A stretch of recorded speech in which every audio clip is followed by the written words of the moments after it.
Well, hello.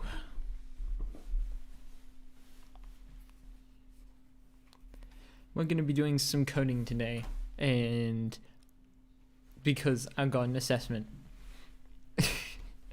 I don't know what I'm doing. We're just going to get started here. So let's see. I've got a little bit of work here. I've got a Word doc in here, so I'm just going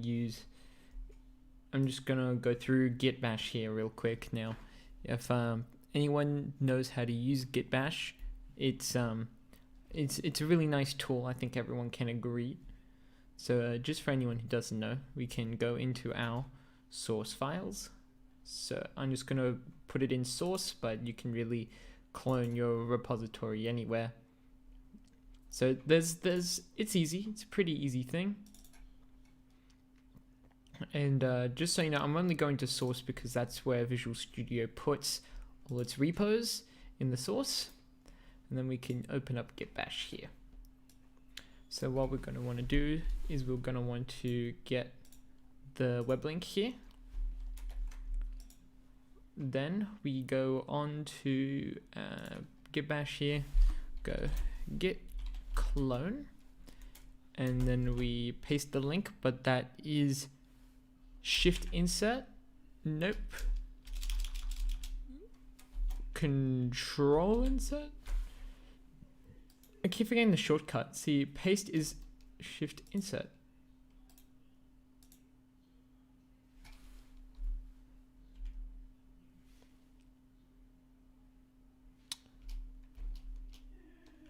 Okay. So that was weird because I could have sworn I did shift insert before, but it gave me really weird inputs. Okay, so what that's going to do is we're going to see that it's going to clone that repository in here. And then what that's going to do is then we can enter in. We're going to see that I have my Word document in here. My Word document is going to pop up. And bam, look at this awesome thing. Look at that. It's a Word document. Have you ever seen that? It's insane.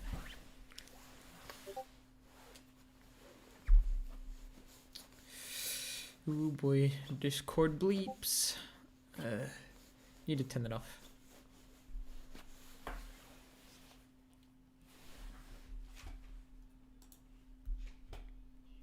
Oh, you'd imagine that streamer mode might disable Discord notifications, but I guess not.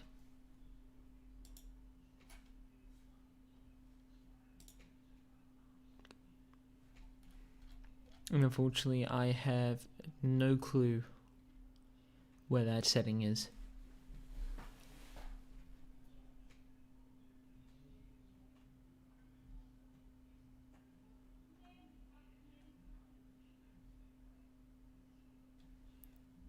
On notifications, there we go.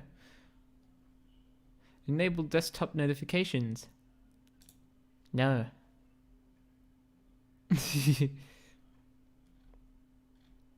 Oh wow, there's a lot of notifications here. Lucky I can just turn that off for now, and then I can turn that back on later. So let's see. So currently we can also take a quick look at the assessment as well. This is the assessment I got so far. Bam. Okay. So basically, you've got the subject description, and then we actually want to go to the part where it tells us what we need to do.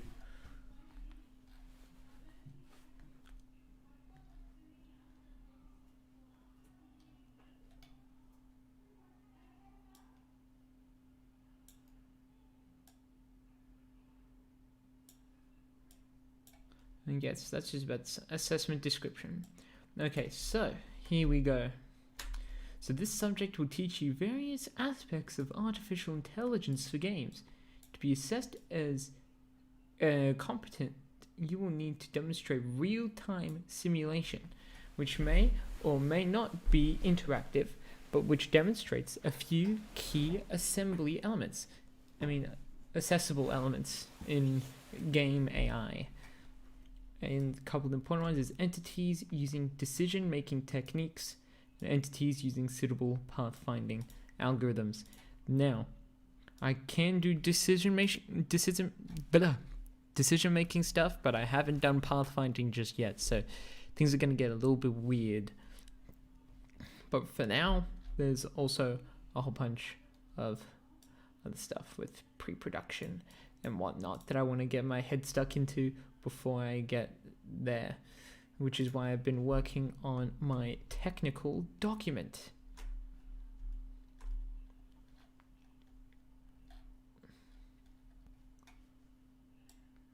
Ooh, there you go.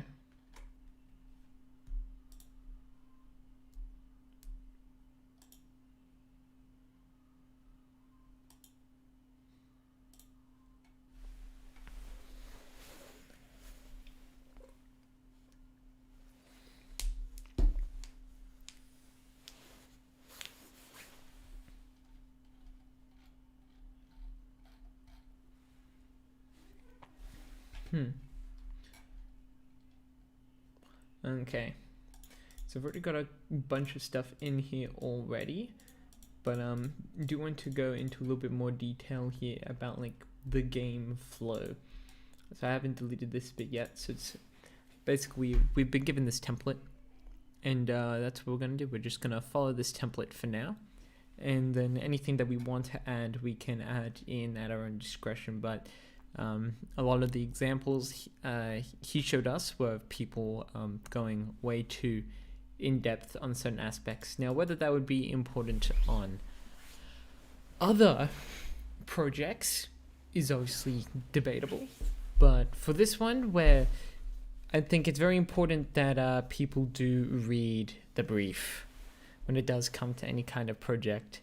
So just because you might have a similar project, it is still important to know what the client is looking for. And that's probably one of the most important parts of coding, really, is making sure that you're paying attention to what the client wants as opposed to what you want to do. And I think a very common thing, maybe anyone in the stream knows, is that little thing called pivoting. And pivoting happens when you have one idea and then you get a little bit excited and you get a little bit distracted and go into something else. And I'm pretty sure any coder, or hell, any person who's ever done work on something before has been guilty of getting a little off track.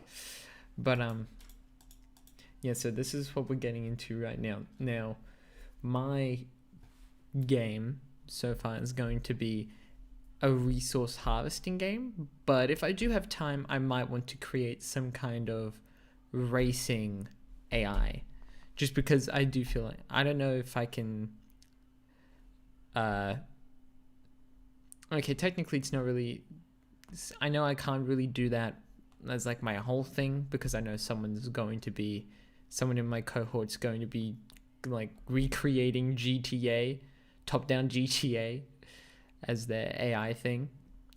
But for me, I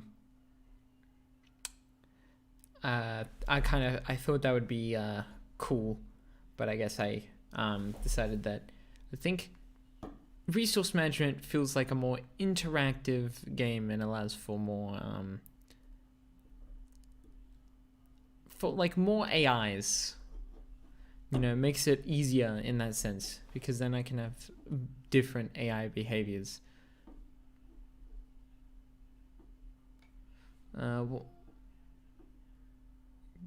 Oh, jump scared you.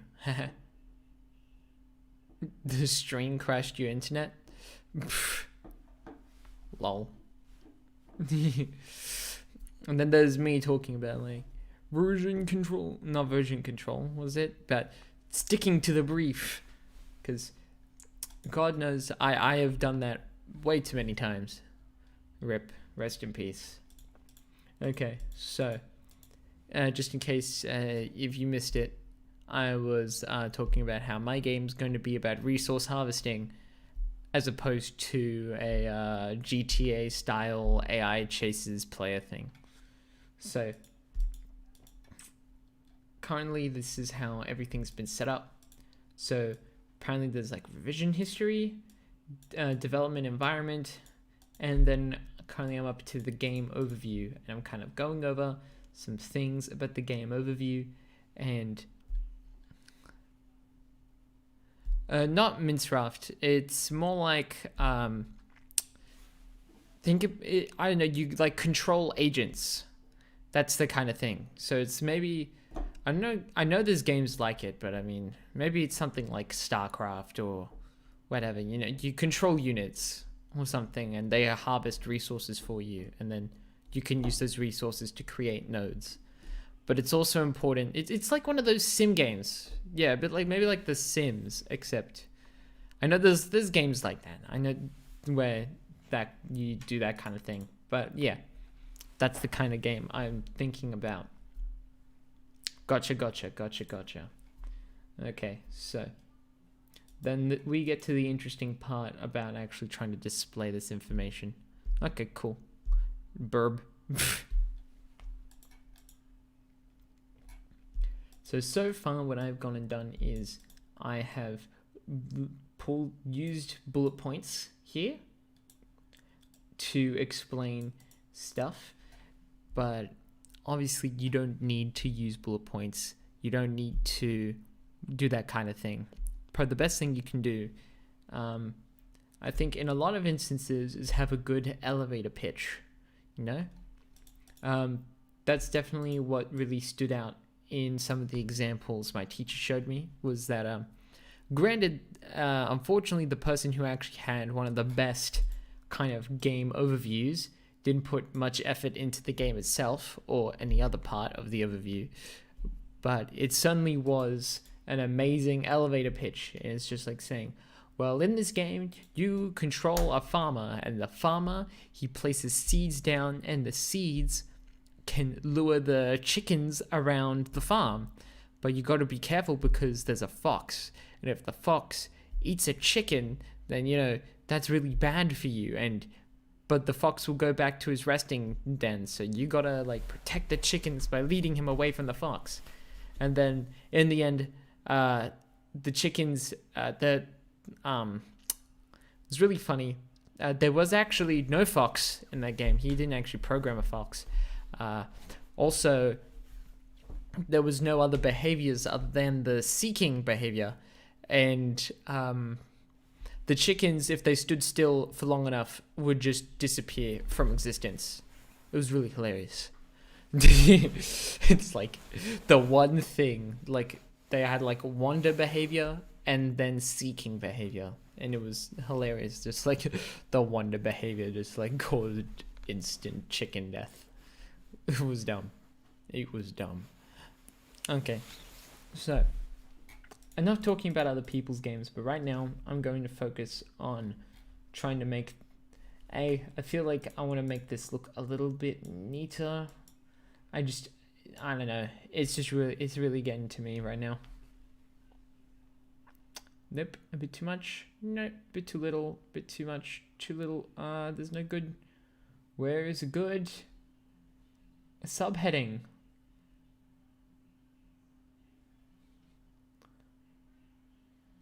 Boy, subheadings don't stuff it. And I just know there's like, you know how like there's properties. I don't know like the properties of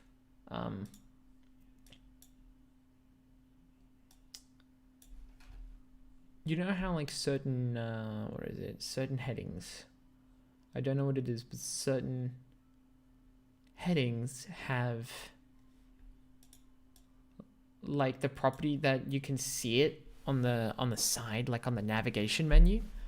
I'm not entirely sure how to do that in Word, but I know that it would be nice. It really would be nice.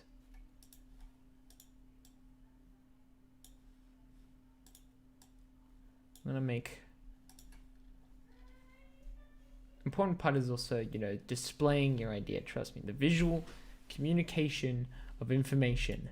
You know, listen to a little bit of that design doc. You know, UI design, UX design. And then, you know, just making sure that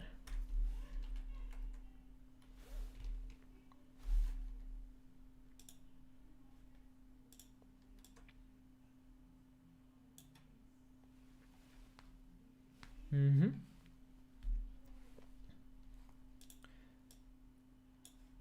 Yeah, so why am I making this look pretty right now? Because you do have a good point. I probably shouldn't be making it look pretty right now.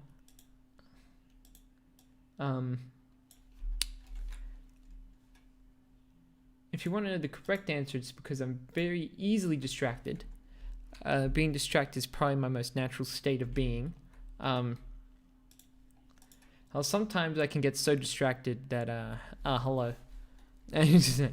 I could be so distracted that I get distracted from being distracted, and then I end up just losing track of time and space, and the next thing you know, I realize existence is a thing.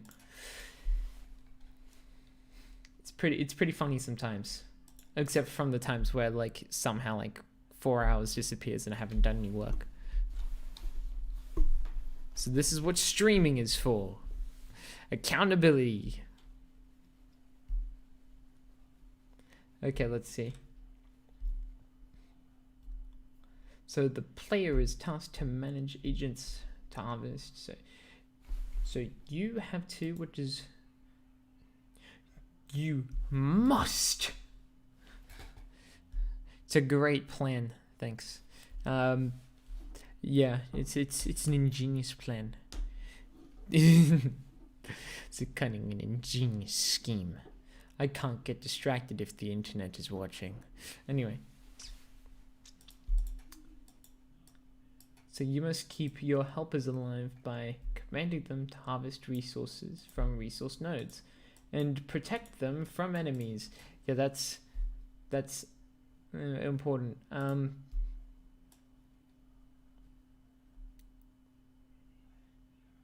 I feel like I could definitely word this a little bit fancier. So for now, I'm actually just I'm going to just rewrite this segment a little bit. So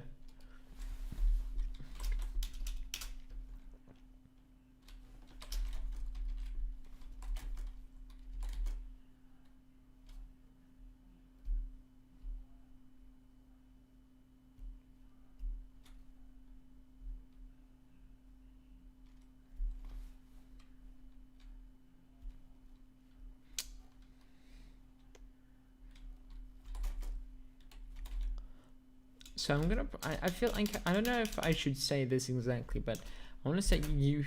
It's like, yeah, maybe you could say you play as like a village or like a group of people, maybe like a team. Would you say team? I wouldn't say team exactly. Maybe would you say plays like a tribe?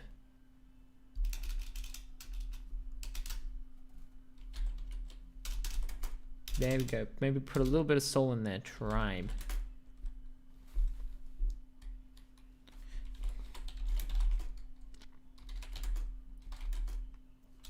Trying to survive in a cruel world.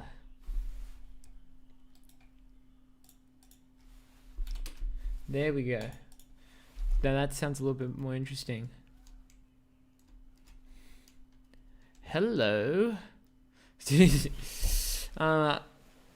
Nothing much, man. Yeah, I know, and it's Ruben, by the way. Nice to see you on stream, Billy. I'm just working on some technical documentation for my game. So I'm trying to make this AI game where I mean like it's basically The Sims. You control these AI agents and you tell them what to do, and the point is that you're trying to make sure they don't die, So let's see. So you play as a tribe trying to survive in a cruel world, let's say. So it's like you can control the tribe. I mean, well, we'll say control/manage. Thanks, man. You can control/manage the tribe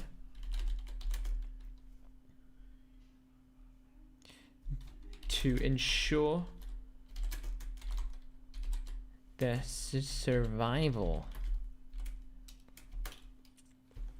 You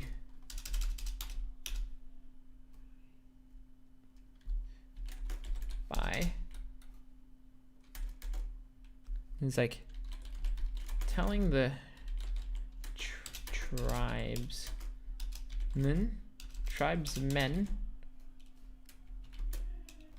I know, just like maybe in brackets.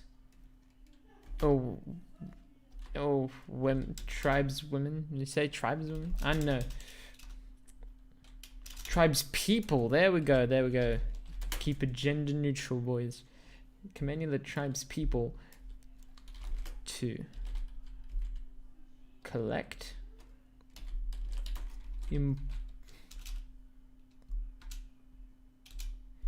resources that are imperative for their survival,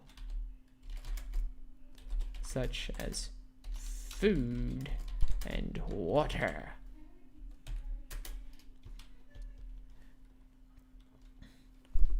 They can also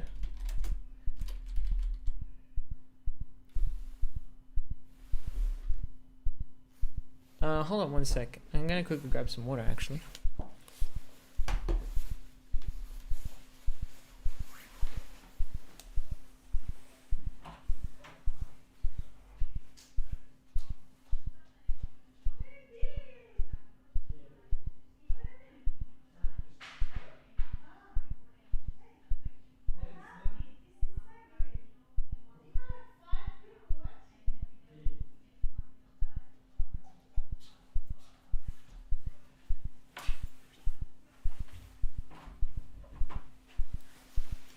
Okay, I'm back.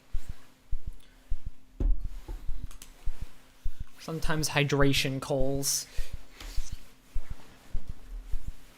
Okay. So you can also collect resources.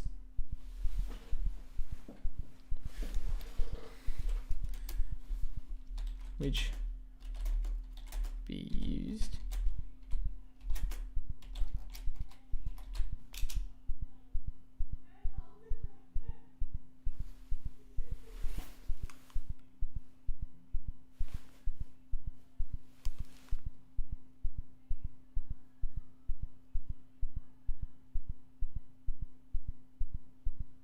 So I'm just wondering because there seems to be like a beeping thing coming in on the microphone. What is that?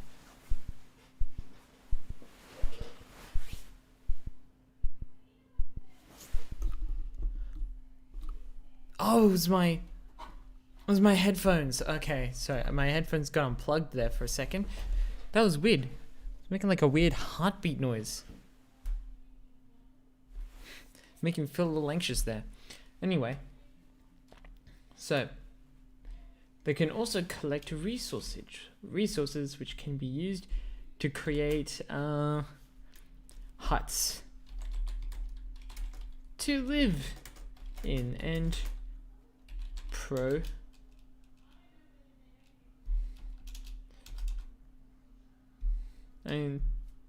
to keep them cozy. But they will also need them to fend off the monsters that attack in the night. You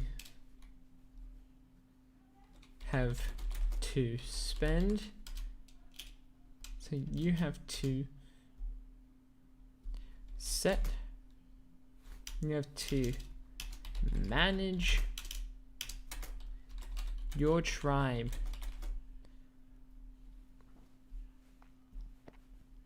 to survive the night.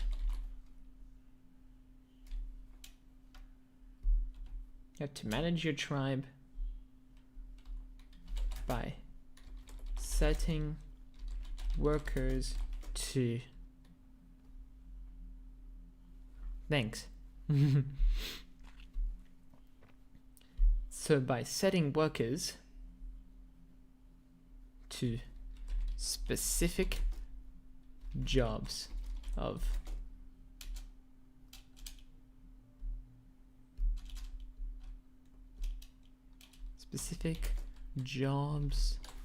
like, and I'm probably not going to stick with this wording, but like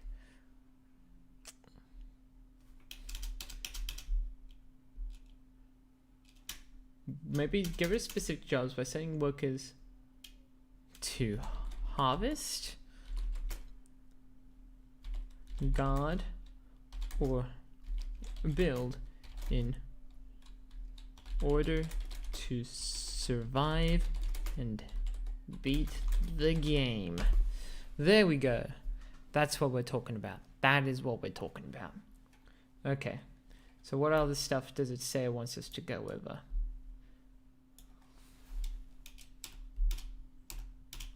So describe what the play can do, actions from the start menu to playing the game, to hitting quit, how to win or lose, how the players moved. Okay. Oh yeah, okay, cool. So then,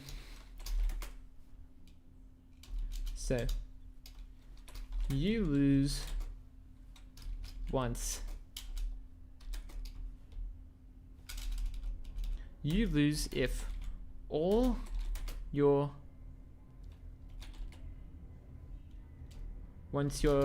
if your entire tribe is defeated in combat. If your tribe is overrun by the horde.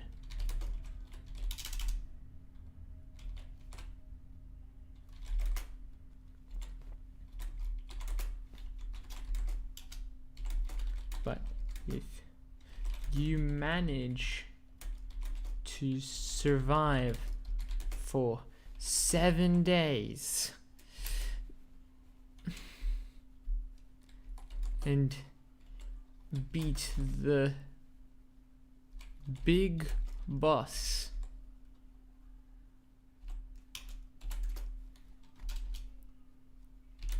you will beat the game.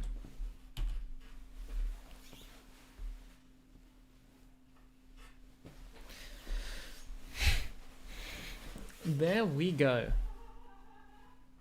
Now that's what I'm talking about. That is what I'm talking about. There we go. So how the player is moved and what programmer things might need to be considered. I love this very specific wording of and what programmer things might need to be considered. Whew. Oh boy. Not gonna lie, that is absolutely hilarious.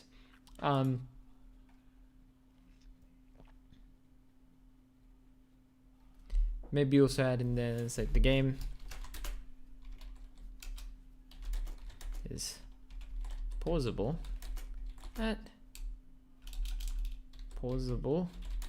at any time, so you can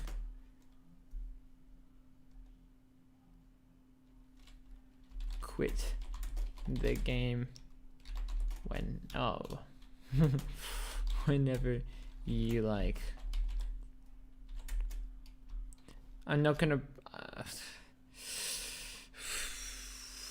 I'm not planning on adding a save feature just yet.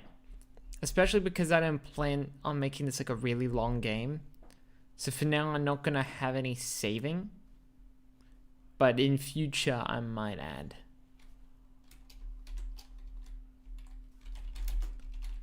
Welcome back, Mikkel.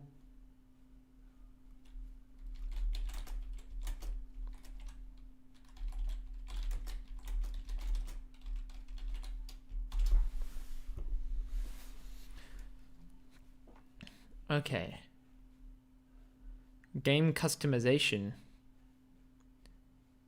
I think that's a little bit... I think that's a bit out of scope of this project, not gonna lie. I mean, yeah, it will be open source if you want. I mean, there's no real game customization. We just gotta fill the requirements, which is have different AIs. So my 2 different AIs are going to be a tribesman AI with some inheritance. So then that way you can have tribesmen that can also, what?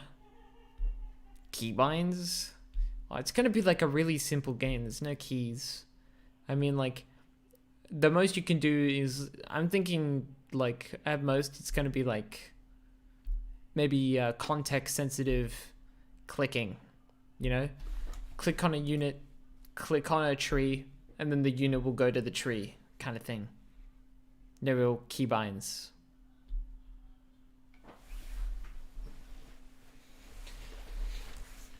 It's like, don't really plan on having an options. The PK vibe. Oh god. It's like Nestmane's being like.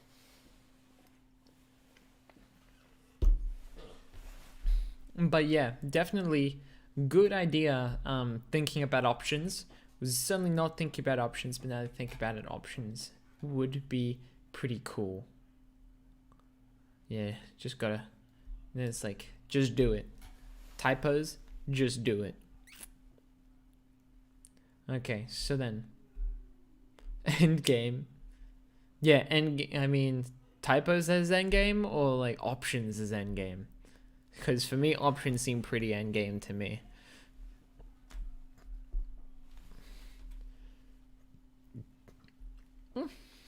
Poco no estos. Both options. Options and options. Okay. So let's see. So, oh yeah. So then what programmer things might need to be considered? I don't know. Maybe I'll just dot point that one. It was like programming stuff to be considered includes. There we go. Thank you. Spell check is pausable. Well, I'll put a dash there, and then I'm just gonna probably put dot points here, and I'm just gonna write, yeah, coding. There we go. Done. Programming stuff to be considered is done. We don't need to think about that anymore. Okay. So probably in all seriousness, what does it want from? Or does it want when it says programmer things?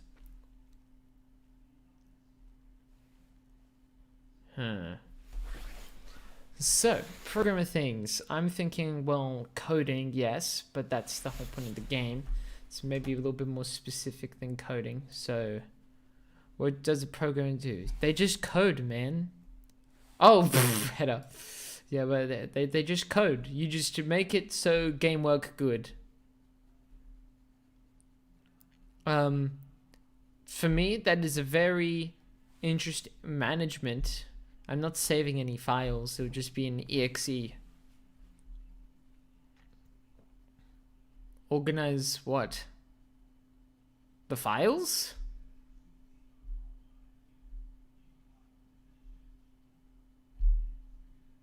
Oh, commenting. Oh yeah, that is a good point. Usually I'm the kind of guy who forgets to comment, and then on the last day is like commenting the whole day, just spending the whole day just going through the code and being like, oh yeah, that's what that does. Oh yeah, that's what that does, and that's what this does, and I spend the whole day doing that, and I hate myself. I need to get better at just commenting through my thoughts beforehand, and that way I'm less like, wow. Minimize code. Organize code. Interesting. Yeah.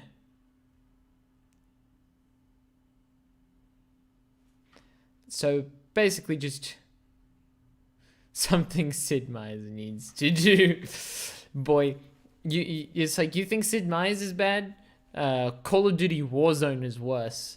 Every single time they have like an update, it's 40 gig.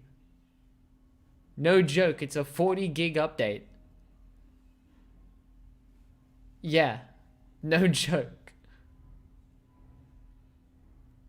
Yeah, it's just it's so dumb. Why? It's I don't know why. It's like I don't know. I don't know exactly how big the game is, but it's just so damn huge. And like all of it just must be graphical assets, because it's not any different to like Fortnite or like PUBG. It's just thick. I mean, there's lots of weapons and customizations and stuff, but mechanics?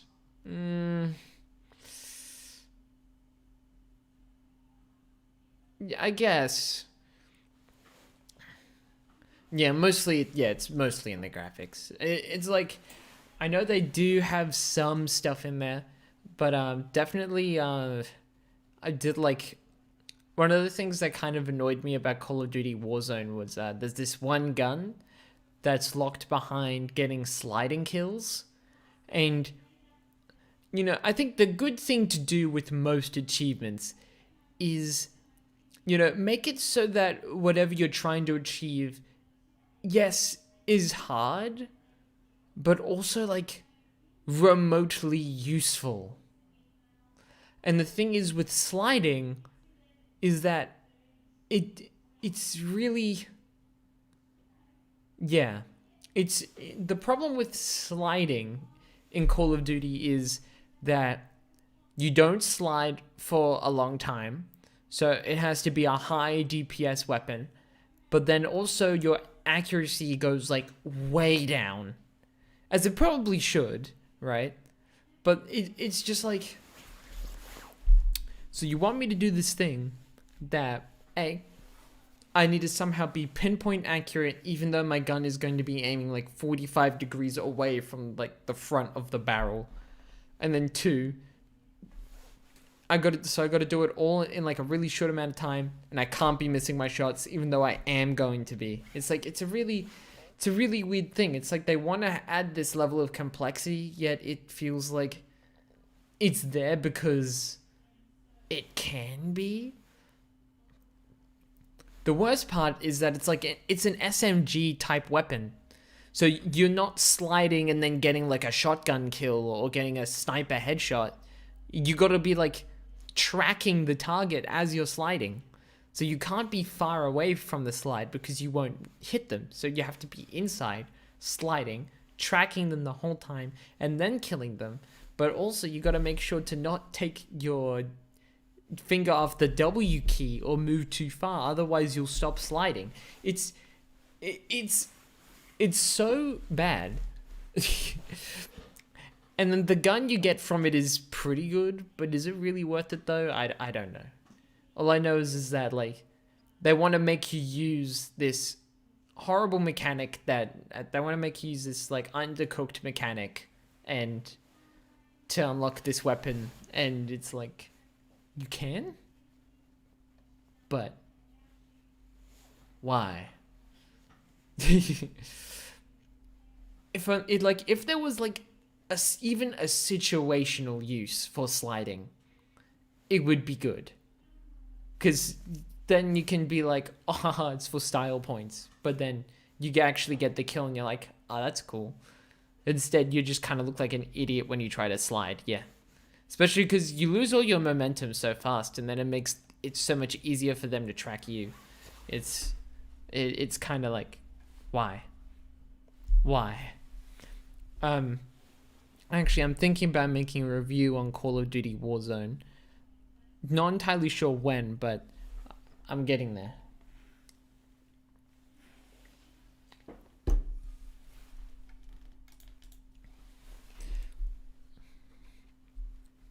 Yeah, when I get to the review.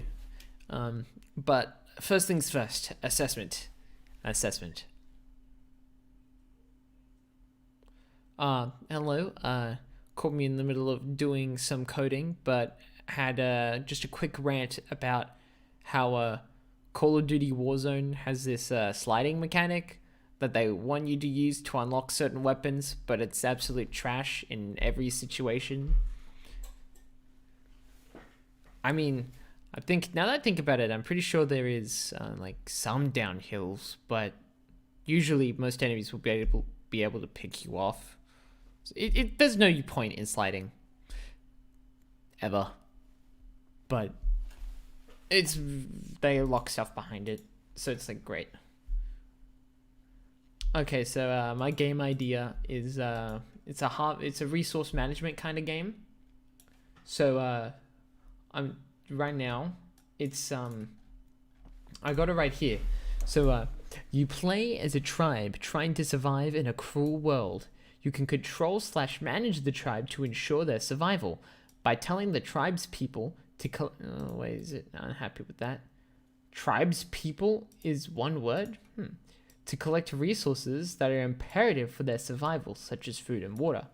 They can also collect resources which can be used to create huts to live in and keep them cozy, but they will also need them to fend off monsters that attack at the night. You have to manage your tribe's people by setting workers, guards, or builders in order to survive and beat the game. You lose if your tribe is overrun, but if you can survive 7 days and beat the big boss, you will beat the game. The game is pausable at any time.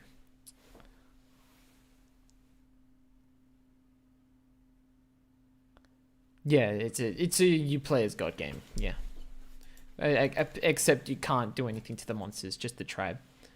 Thanks, bro. Thanks, bro. Yeah, cuz. I know. So then we're kind of getting off topic about the stuff like programming stuff to be considered. And yeah, so Mikkel here raised a lot of good points about minimizing code, organizing files, minimizing files, maybe even like optimizations and other stuff. Yeah, so I'm gonna quickly copy that from chat. The copy paste button is beautiful. Okay, I'm not gonna do that, but I'm gonna write it up. So minimizing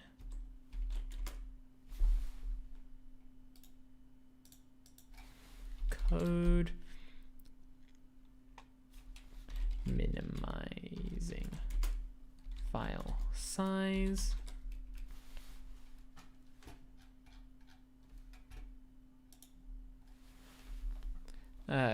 then commenting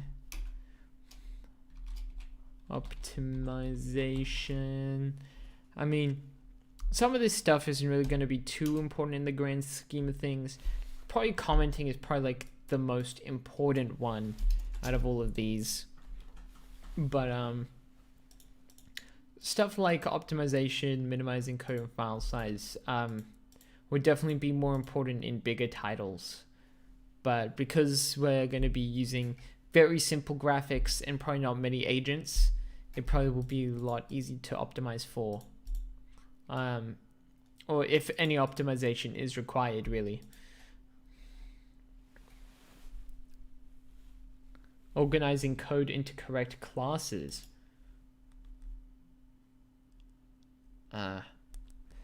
What do you mean by that? I'll put it down.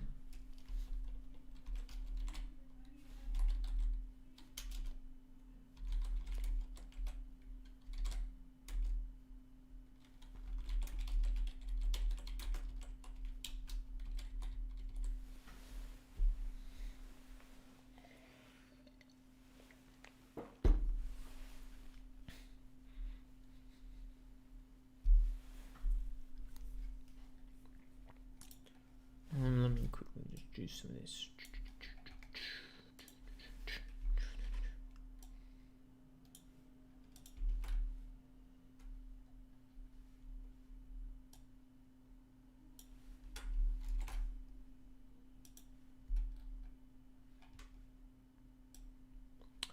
Ooh, mechanics. This is the stuff I like. Oh, you really don't want to do your dock? Ah, yeah. I know it's hard, but I feel like it's just a lot easier to bite the bullet straight away. Just kind of be like, do you know what? Yeah, this stuff kind of sucks, but you just trust me when I say it's so much better to just do it. Especially because it kind of feels like it really helps. I'm very flattered, but it just helps to get my ideas out there. I think that's probably the important thing about doing the design doc. I think doing it first really allows you to develop your idea and then keep you on track with that idea. Yes, it sucks, especially if you know what your idea is. Just going straight in there, but it'll be cool. It's a cool thing to do. You'll get mad. You get mad respect.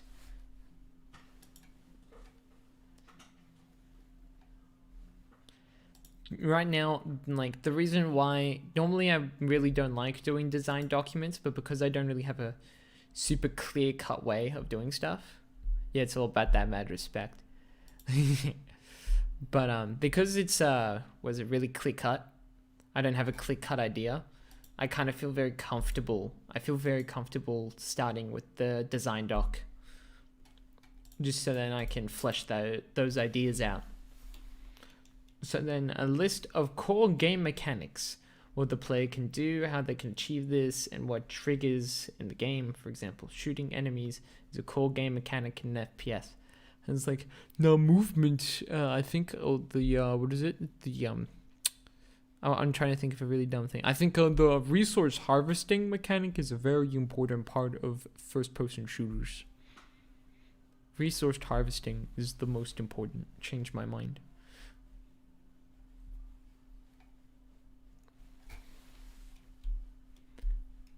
So let's see. So let's get some core game mechanics. Oh yes, achievements. Also, the most important game mechanic of any game. If you're making a game, you need achievements. Straight up. I'm really tempted. Now that you said that, I'm really tempted to have like a check. That'll make an achievement noise every time you left click on this screen.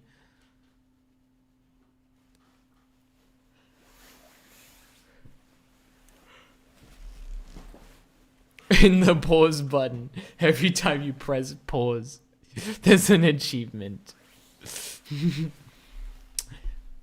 Nah, it's just call it time stop. Zabad!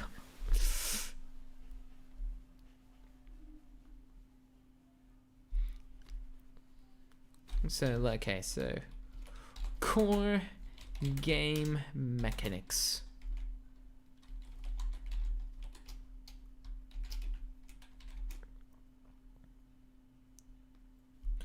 I don't know what the pause button does in Civ 6.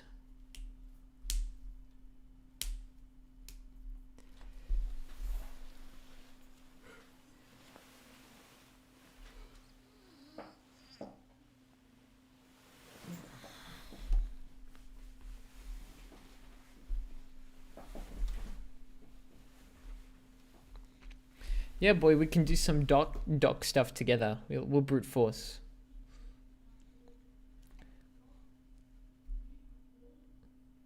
Oh yeah. Oh yeah. Oh yeah. I remember watching some spiffing Brit stuff. But yeah, good luck on your design doc. Also, I also do want to give a plug to the design doc. Very very good YouTube channel. I recommend. Love watching that content.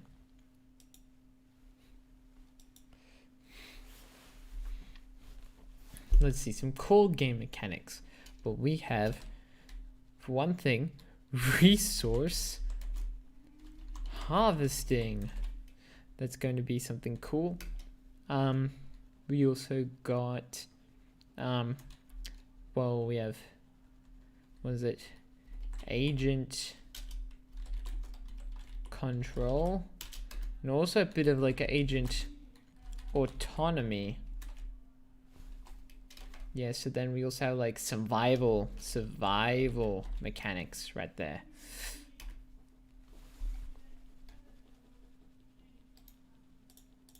And then what else? We also got like maybe defense. Oh yeah, so you mean like more specifically go into detail? That's a good point. Going into a bit more detail on those kinds of things. So yeah, like HP, thirst, hunger, and stuff it, happiness. We'll make it brutally real life and make it so if the happiness falls too low, people just start dying. Look like what you know a lot. I mean, I played a lot of Starve. Oh yeah, Starve. Okay, maybe let's even have a cool meter. Okay. Cold, maybe just a cold meter. Temp meter?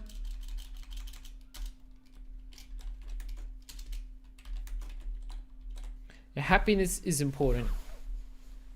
Thousands of people lived without love. Not one without water. Yeah, but would you rather be the one living without water or the one living without love is the question.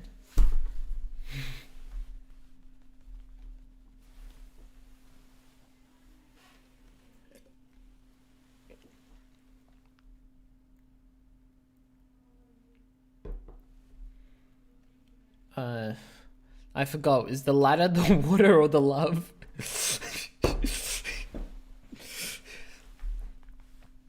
Boy, my brain just like put all that, just dumped that information. Live without love. Oh boy. We're getting into the really philosophical questions right now, ladies and gentlemen. But damn, that's pretty hardcore. Pretty hardcore, my dude. Anyway.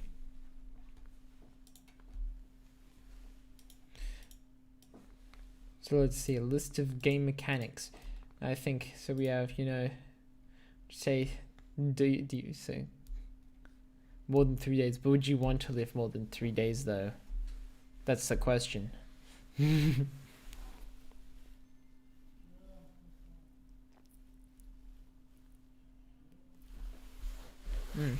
Okay. So let's see. So we have defense. We have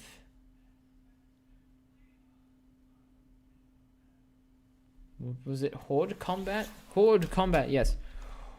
Horde combat. And maybe even some I don't know if there's any really other game mechanics in there, but we'll certainly add more as soon as it makes, you know, as soon as we get there. I would make some Mortal Kombat noises, but I'm not entirely sure. Other than get over here. That one I know. That one I know very well.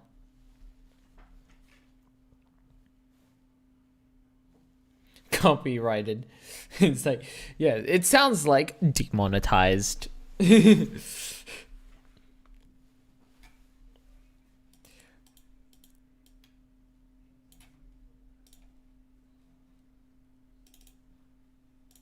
Okay.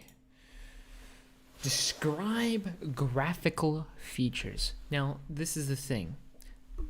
I have no graphical feature. Okay, well, it's not impressive. I don't plan on making it graphically impressive.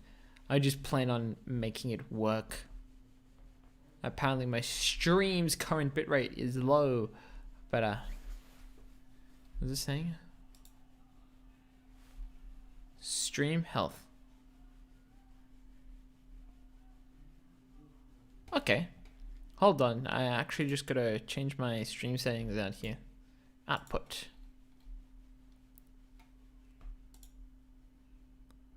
Okay, so one thing that I actually didn't tell you guys is that I actually wasn't dum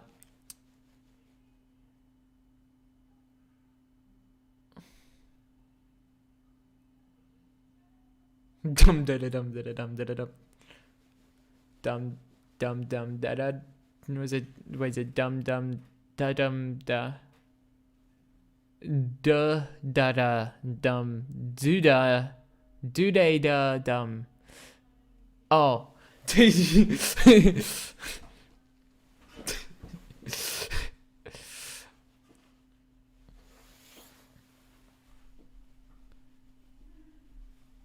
I like how come and sing.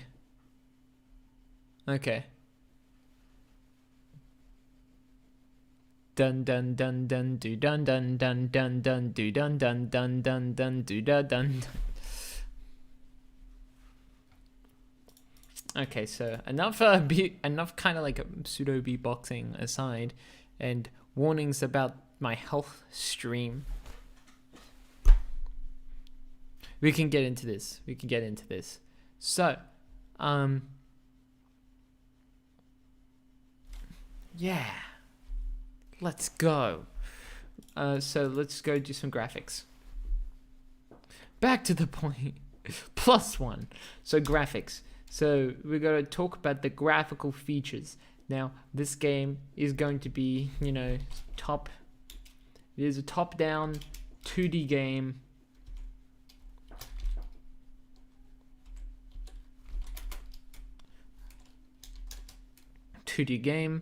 Is going to have minimal sprite work. And it's going to be, it's going to be very quaint. It's going to be very, it's like quaint, simplistic style.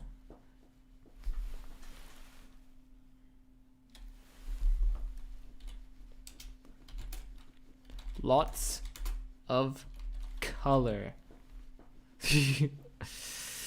My God. Jesus Christ.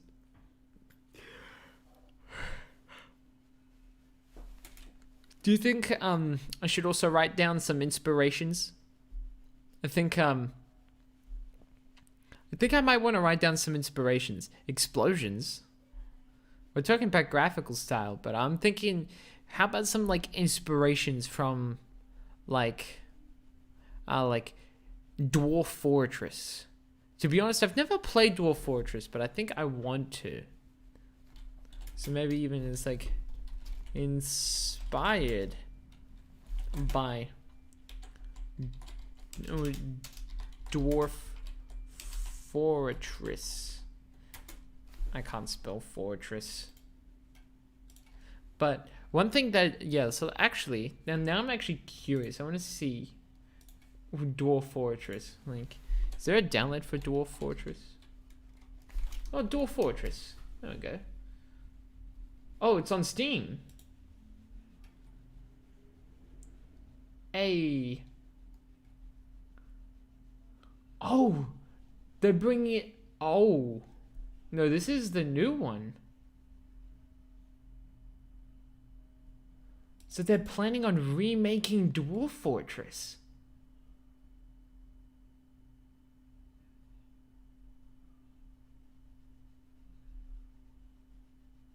Oh, that's cool. That's cool. Gonna stop now?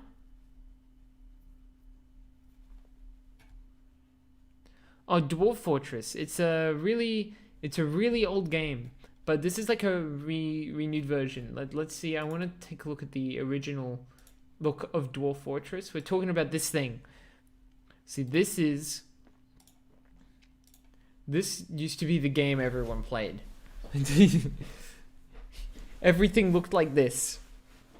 And you could do basically whatever you wanted in it. It was like, apparently it was like a really awesome game back in the day. And obviously I never played it because this is well before my time and all the way in its intricacies and stuff. Basically you could describe it as a Civ 1. I'm not too sure if there was what was like the stuff in there exactly, but it was definitely impressive. It was definitely awesome. Hold on 1 second. Oh yeah, definitely does have a Civ 1 look to it, except except no sprites, no sprites at all. This is all just it's all just characters, as you can see, characters with some background color. It's like all out. It's like all of it's just output to console. It's hilarious. Except you even got some really interesting stuff here. Like you got these rivers. Like that's not ASCII. Did they have to use like Unicode and stuff? Snack. Probably. That's probably how they got snack. Age of Myth. Year 125. Yeah, it makes me want to really get into Dwarf Fortress. I might probably actually even play, like if I can find a way to get Dwarf Fortress, I might even play some.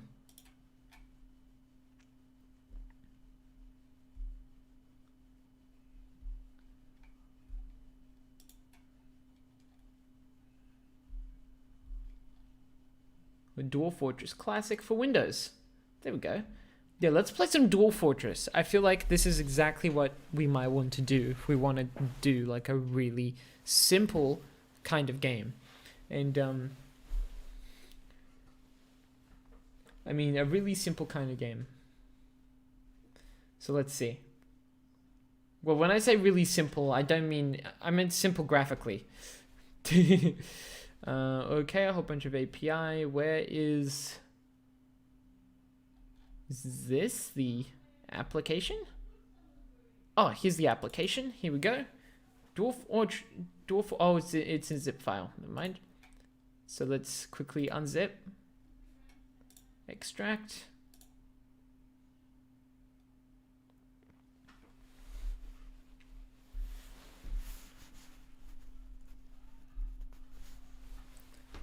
Okay, cool. Then we find Dwarf Fortress here. It's like, you got gnomed. Hold on, if we make let's actually make a quick shortcut on my desktop here. New shortcut. Browse. Then we go,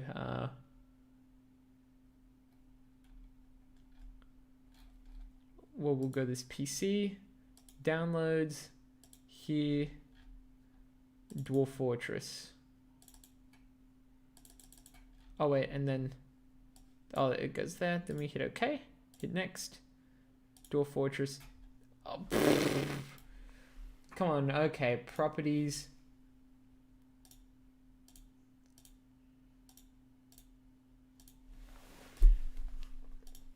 I should be able to select.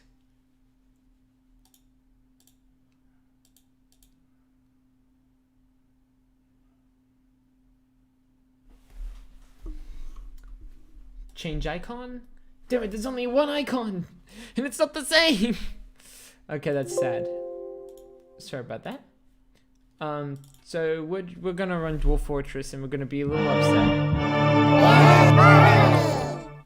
Okay, crap. 1 second. Bring in Audio Manager. This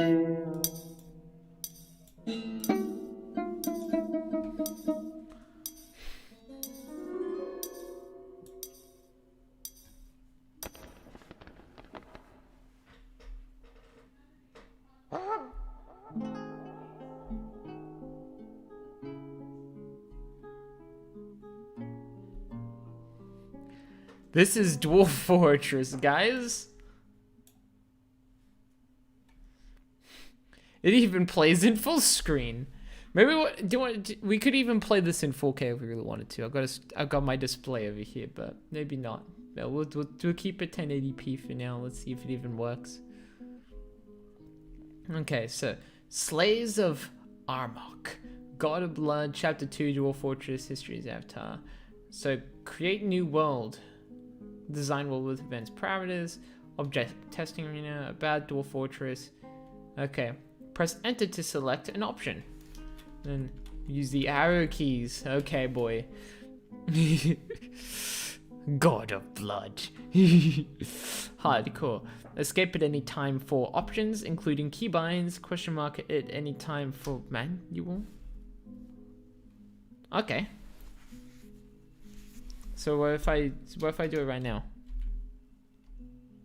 Oh wow. Let's read some instructions, ladies and gentlemen. Manual. Welcome to Dwarf Fortress.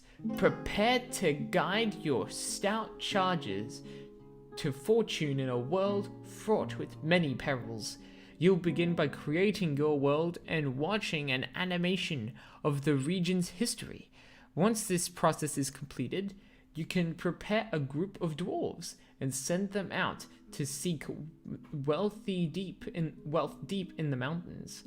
As you dig deeper and more dwarves take up residence in your outpost, your doings will attract the attention of both wanted and unwanted. Deal with challenges as they arise, and you might one day find that your fortress has grown to become the capital of the kingdom. So then you have a whole bunch of other stuff here, and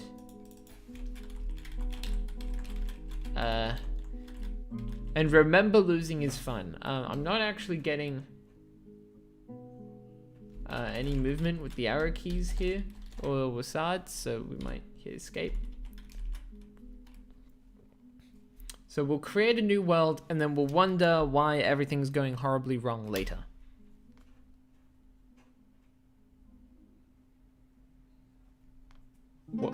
Welcome to the alpha of Dwarf Fortress. As there have been there's been some time between releases. Yeah. Instability is to be expected. Report crashes, lags, bugs, and whatnot. As of February 2020, you can get help from fancreatedwarffortresswiki.org. Please make sure to use and contribute valuable resources. If you enjoyed the game, please consider supporting Bay 12 Games. There is more information about this. Can you believe that this game has been going on for as long as it has been? And to be updated so recently is insane.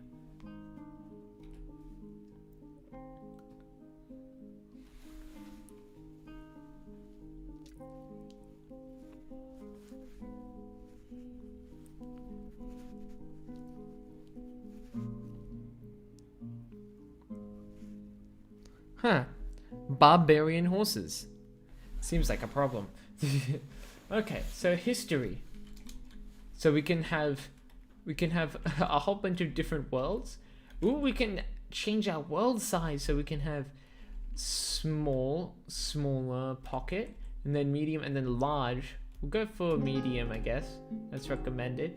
History, we can have a very long history or a very short history. Okay, we'll go large then. So we'll go medium history, number of civilizations, maximum number of sites, number of beasts, natural savagery, mineral occurrence. Awesome. And then we hit Y to go. Oh my.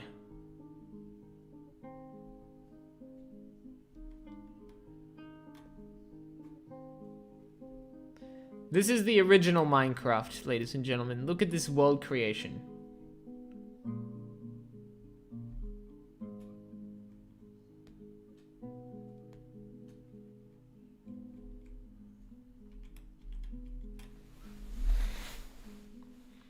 We should have gone for something smaller, ladies and gentlemen.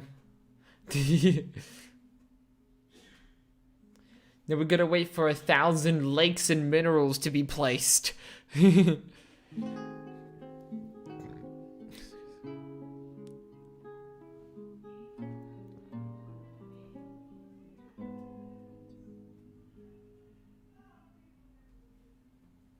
Dum doody da.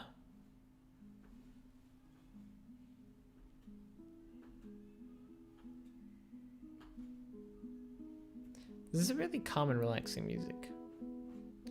While this is going on, let's work on our Word document actually.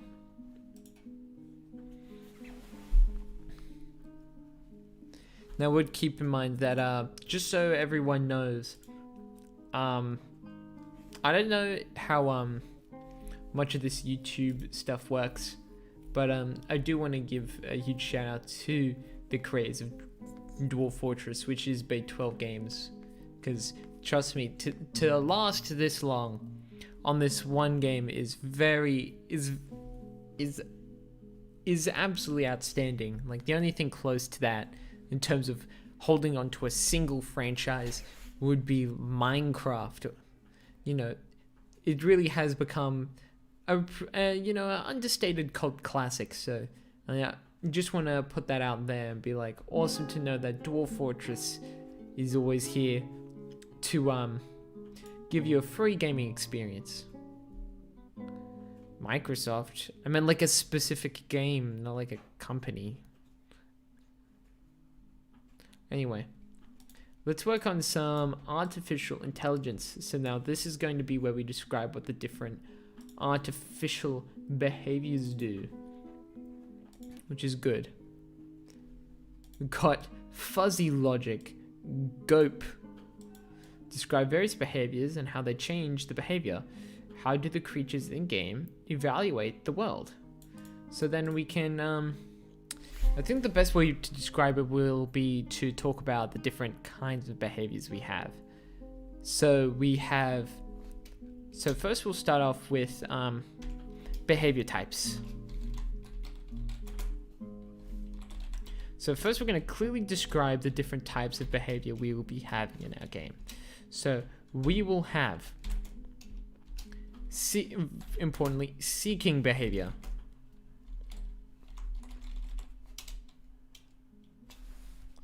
Damn it, I'm really bad at spelling. Seeking is like that. So seeking. So that means that, so the agent has a target and will seek toward it, and then we have wandering behavior.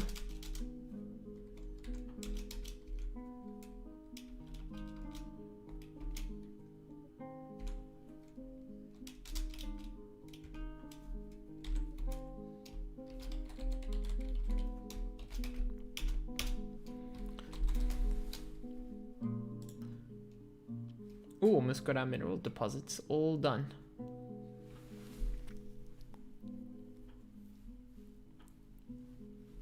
Ooh boy. Running rivers, forming lakes. Holy crap, that went fast.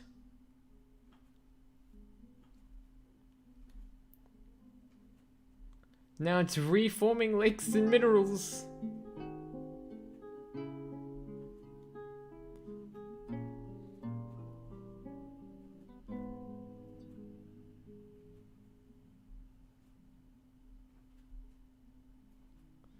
We can also see it's even generated a name for this land called the Cyclopean Land.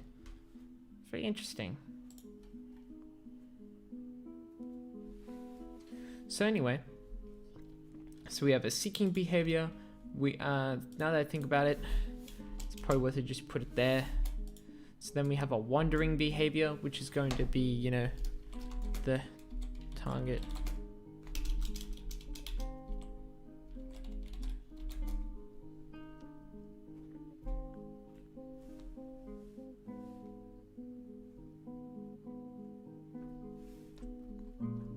There's no specific direction and will roam.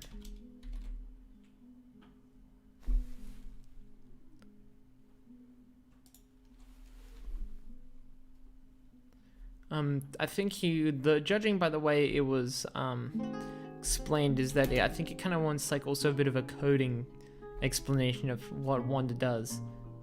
So maybe we'll say so the way I'll be doing it is the way we were taught in class, was to make it so that wandering, you kind of have like a circle in front of, you have a circle and then you can change where that circle is placed in front of the character, and it's pretty interesting how it works.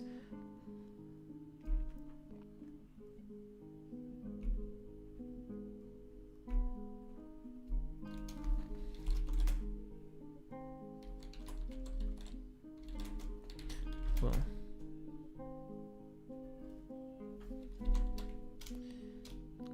it's kind of hard to explain, but I'll go into more detail at a later point, later time. So then let's see, what else? There's going to be a flee behavior, or fleeing, and so that is when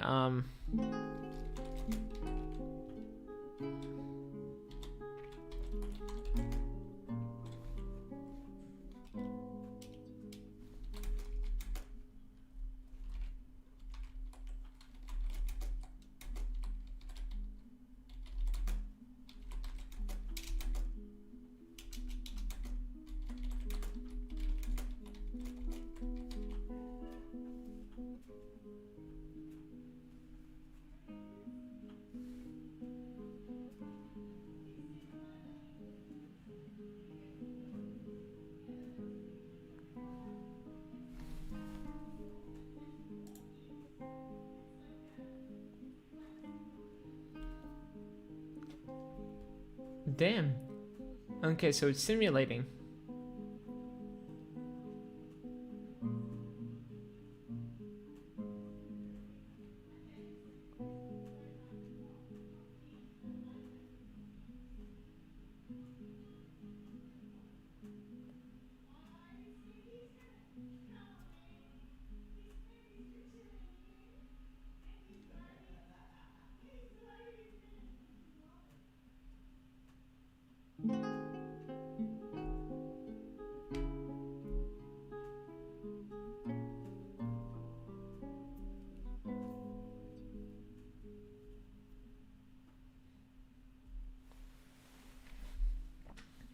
In about 10 more years, 5 more years, okay, 6 more years, we'll have a ready Dwarf Fortress game.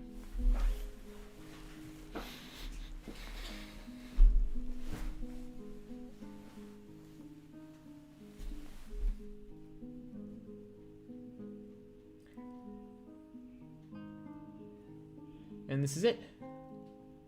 Should be. Or not.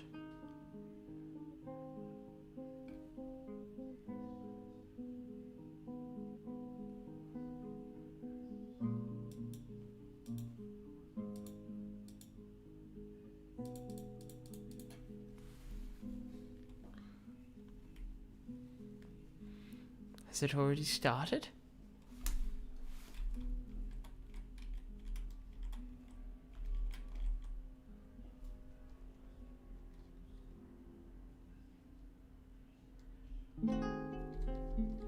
I should have read more instructions.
A 45-minute tutorial on how to play Dwarf Fortress.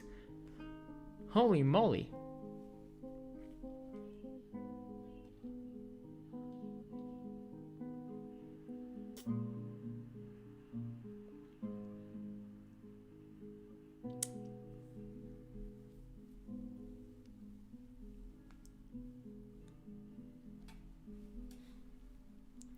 Damn,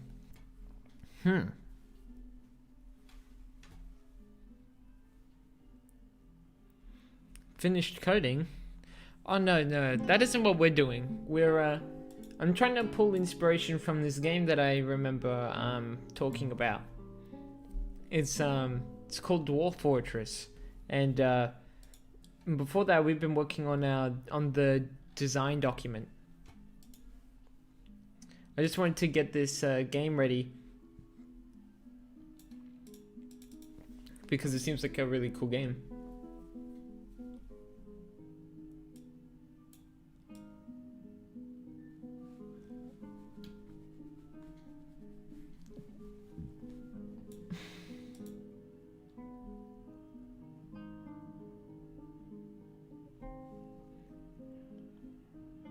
It seems very slow to load right now. I'm not entirely sure what's going on in the world. It's one of those things. But I think that's just old games.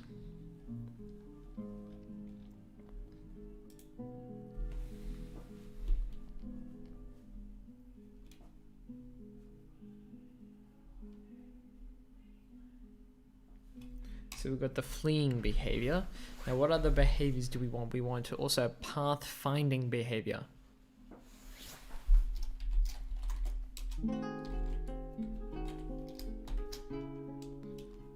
I mean, that's just kind of part of seeking, so I don't know if you include that here.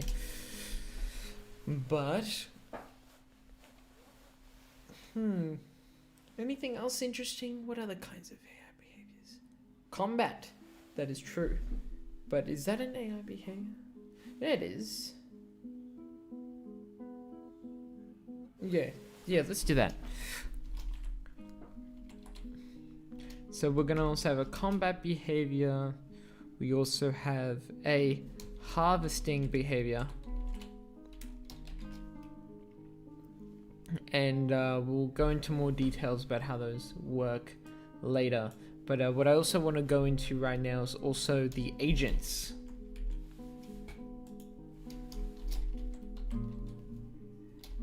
Which is then going to cover tribesmen. Now, tribespeople.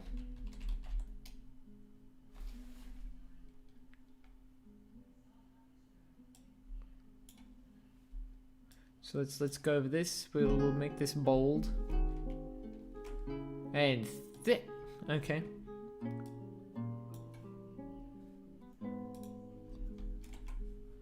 So we'll have our tribespeople, and tribespeople we're going to say are going to look. We're gonna make them look like. Hold on, let me find it. I think it might be in. No, definitely not in there. Where's? Yeah, so we grab this. We're gonna look like.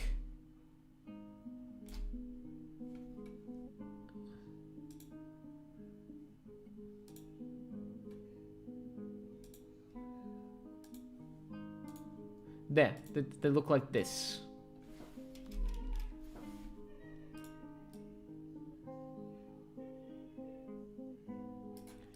That is a tribesperson.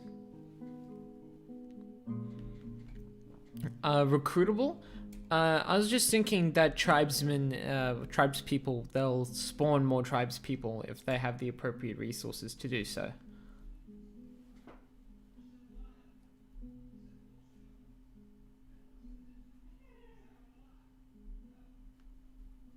My goodness, this is taking a lot longer than I thought. I don't see. Look, it's stuff like this that makes me not entirely sure whether if I'm supposed to be playing the game yet or I'm still waiting. I think it's still going, but my goodness, it's a bit weird. Never played it before.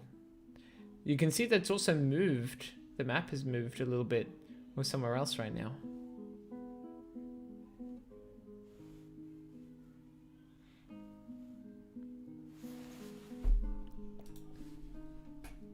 Yeah, so tribes people.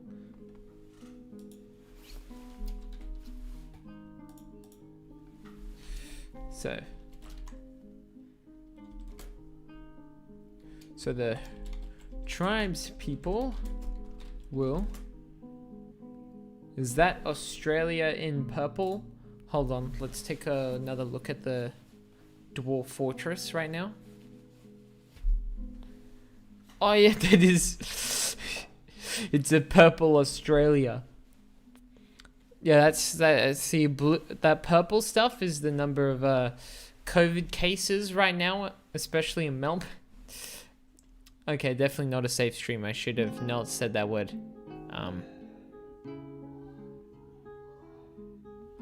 Lucky only 3 people watching. Anyway.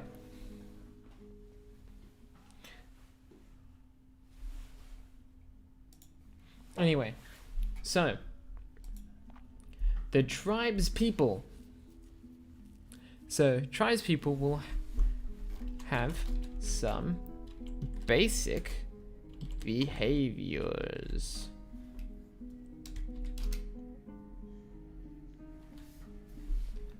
We'll have, we'll have the basic behaviors of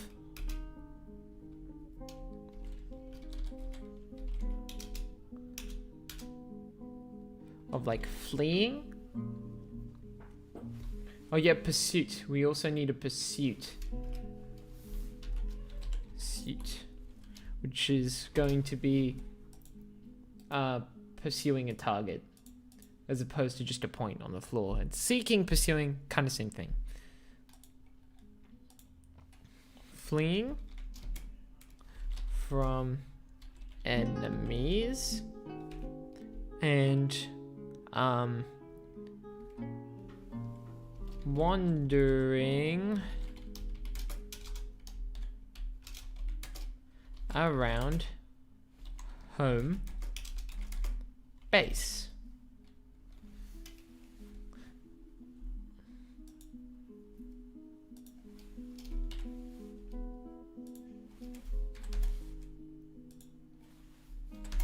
But then they can specialize.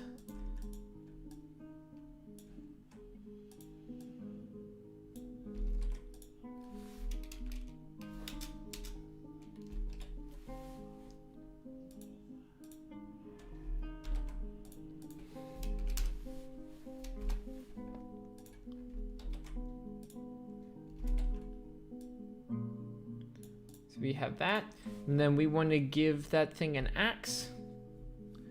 So let's grab a pixel art axe. Well, wait, do it? We should probably draw one. We'll just draw one. Why not? Can we go paint real quick? Can we go edit canvas size?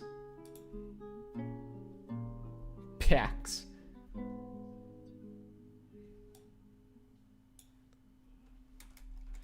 I need to edit canvas size. Is there no way like I can... Yeah, so I...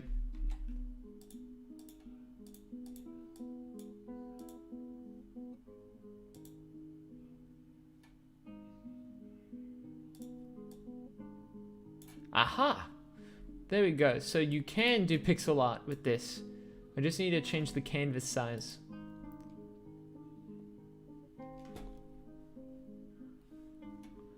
Yeah, but I know I need to resize. I just don't know where the resize is. Oh, here, sorry. Pixels. 8 by 8. Look, I never use, man. I never use paint. Oh, damn it, it's too small.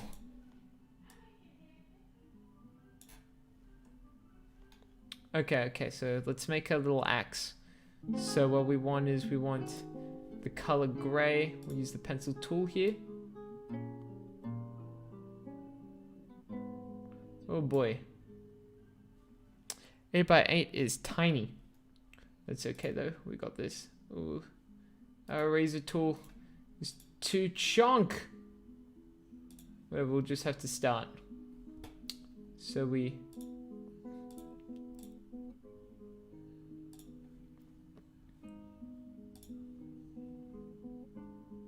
Then...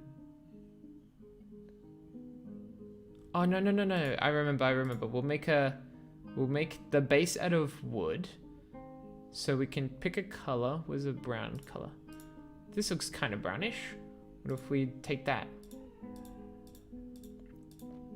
Yep. Then we'll grab this. Then we can make an axe out of it.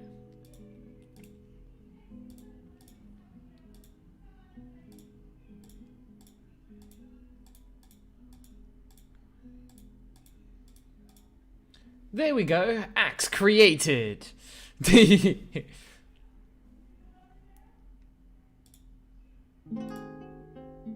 Now that's axe gun.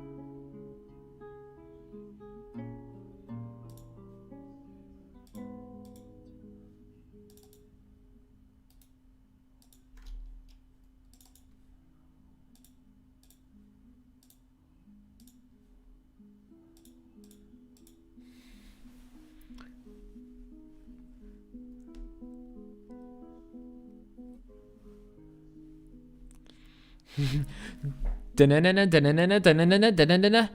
Da-da-da-da.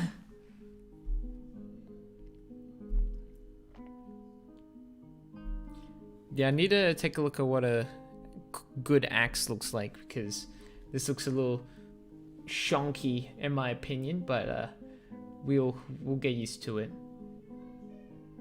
What if we turn this back to gray? What if I make it like... Oh, we can have some shading in there as well. What's that? That is insane. No, we'll change. We'll keep using white actually. Okay. Yeah, we can make the edge. We can make the edge.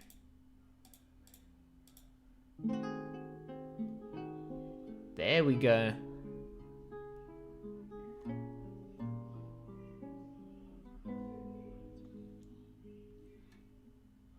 Then yeah, so then we'll probably go file, save as, tiny axe, and then we'll just save it to the desktop. Why not? We'll save it. No, let's be smart. We'll save it to our repository. So we go into our PC, local disk, users, my user, source, repos, and then here our AI resource sim. So we got tinyaxe.png, and then we close that for now, and then we can go into our Word document and add in that image. So we can go, let's open our file. Here we go. Bring in Tiny Axe.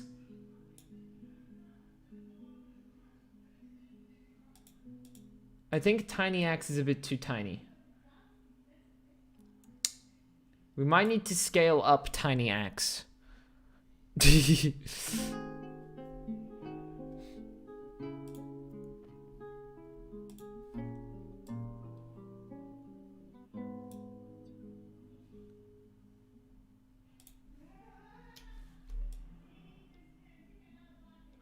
Oh no, the compression!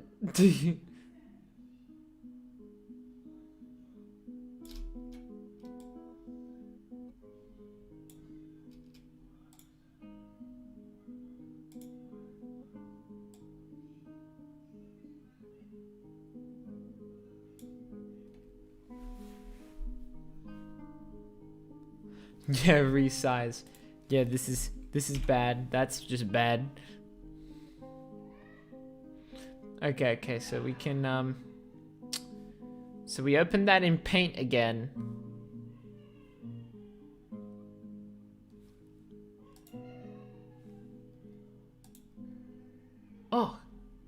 Look at that. It's done. Let's take a quick look at this. Movement by using the keys to view. Okay, so right now, if you can see it, our movement, we are the yellow X. And we can traverse this map.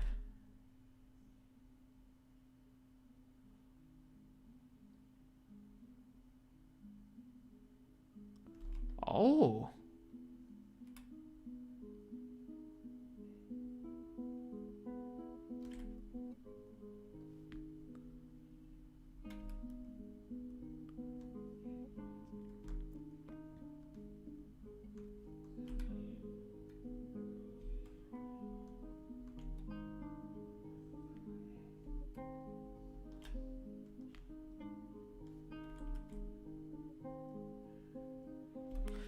Yeah, I don't want to... I don't know if this is an AI game exactly. I've never really played Dwarf Fortress, but it's certainly different. I've never... I'm not entirely sure. So I'm going to actually just try and play this game and see what happens. The Waste of Affliction. Okay.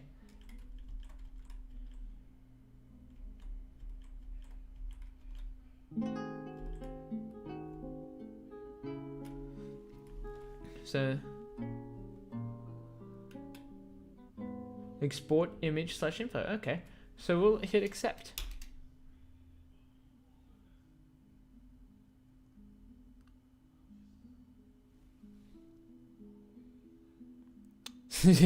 Your stray is just a deadly jungle. My goodness. This game has a lot of loading. That's what I learnt in the current 40 minutes I've been trying to play this game.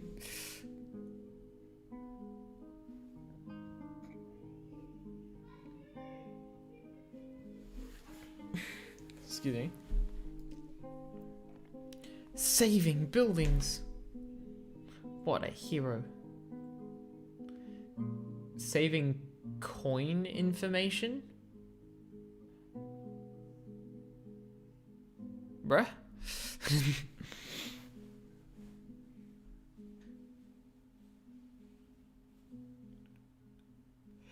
Save the world. Oh.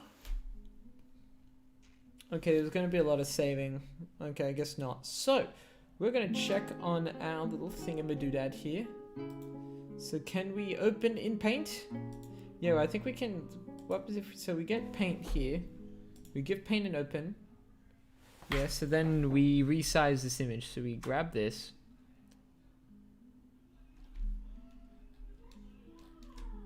Pencil tool.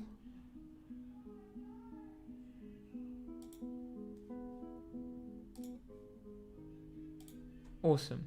So now we resize. We go here. So we change the pixels to be 16 by 16. Now we'll change it to be 32 by 32. Get 32 by 32 here. Wow. Paint can resize. But Word just freaking, I don't know. That's hilarious that it can resize the image so well.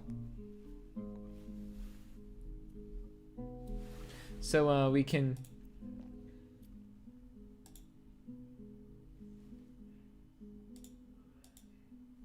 Tiny Axe 32x32. Look, I didn't know. I know that's what you were saying. That's exactly what I was going to. That's exactly what I was doing, bro. Chill. Okay, so we do that. Then we can bring 32 by 32 Tiny Axe. Then we tell it to not worry about text wrap.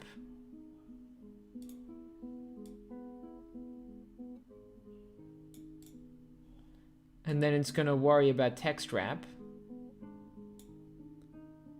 Right. Right.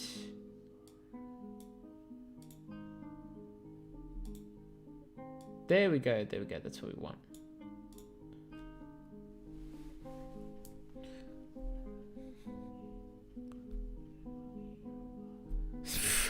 Send horses. They're outside the capital. What? Oh. Wow, it's like they even knew that,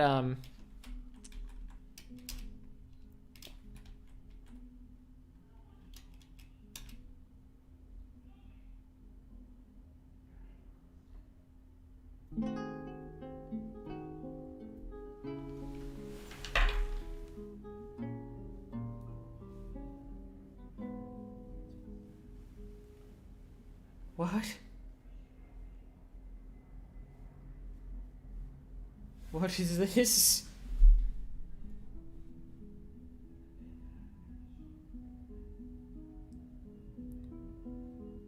Okay, so it's updating the world now.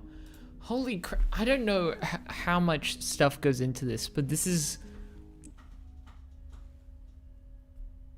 Oh. Oh. Okay. So I'm up there in the... Okay, so we have a regional map and then we have a world map. So we see that we're in the jungles of Raking. So temperate Conifere forest, temperature cold, trees heavily forested, other vegetation thick, surroundings wilderness. So we've got some clay, some soil, light, aquifer, and shallow metal. So we can move local area, resize local area. So that's UMKH. Oh. So that's the direction, eh?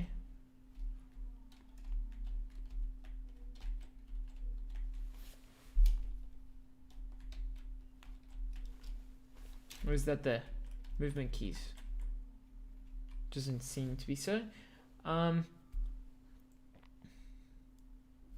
Control the regional cursor. Movement keys are not... Oh, that's because they're not in the window. That would explain it. Oh wow, you even have a little local map, so it tells you what parts you have selected. That's dope. I'm not entirely sure what that is so far,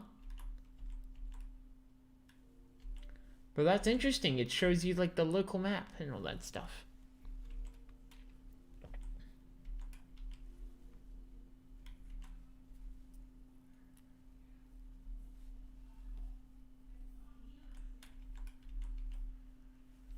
Okay, so then we have move local area, resize local F2, view F1, F2, view biome, change mode, E, embark, R, reclaim, entire, find desired location.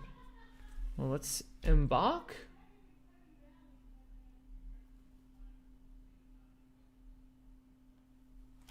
Sure.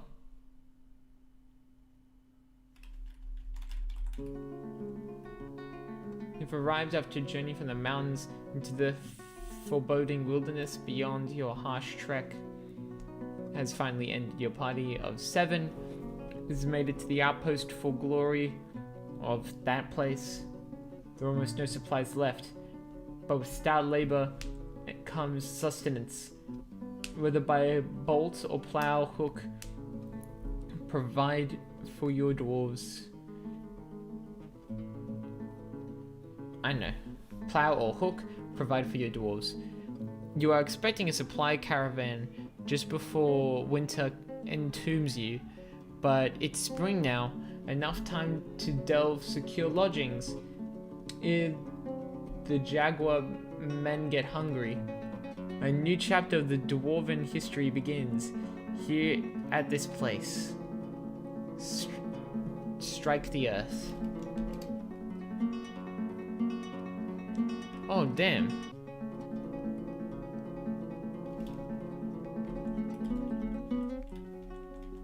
This is insane. And then we even have a local map on the right-hand side here. So this shows probably what our NPCs are able to see.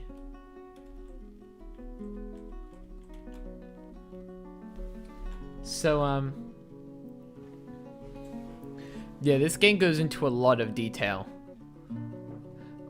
This game has been getting updates, so I'm not too entirely sure how much of this was before, but a lot of this, from what I understand, was a bit before.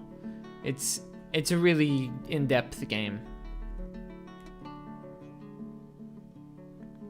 So let's see.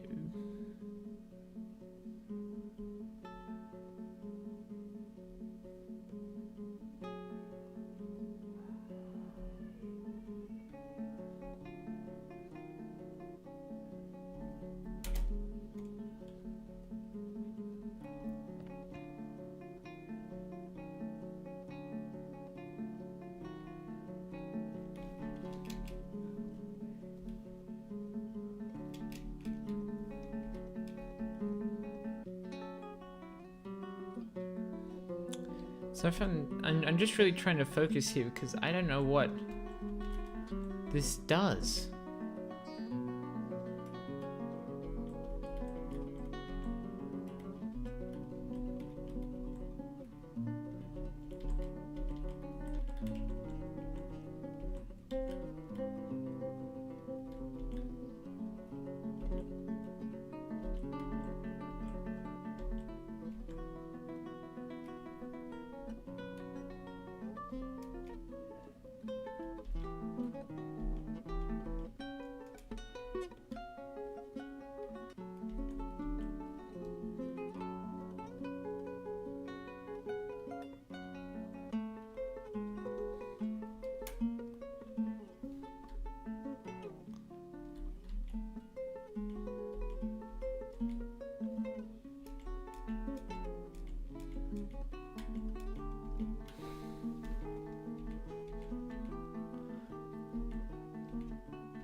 Okay, so this tells you all of its different things it can do in combat.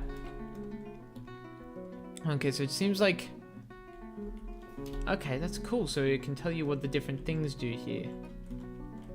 Okay, so then it can tell you... So it tells you its labor abilities and its combat abilities. So basically, its labor is antiquate mining, and it's a poet, adequate speaker, competent dancer, competent musician, competent singer, so it does that kind of stuff. Okay.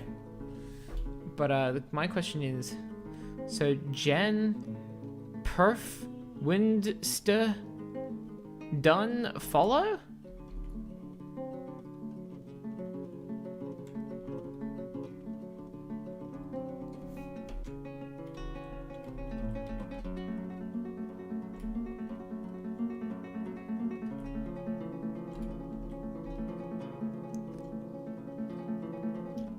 Oh, we got a question mark here.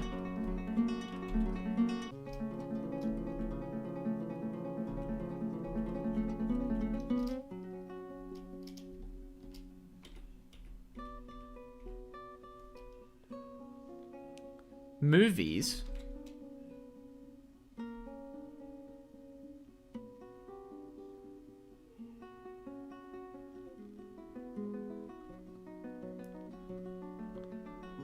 You can have movies? So you can record. Okay. Moving records. That's interesting.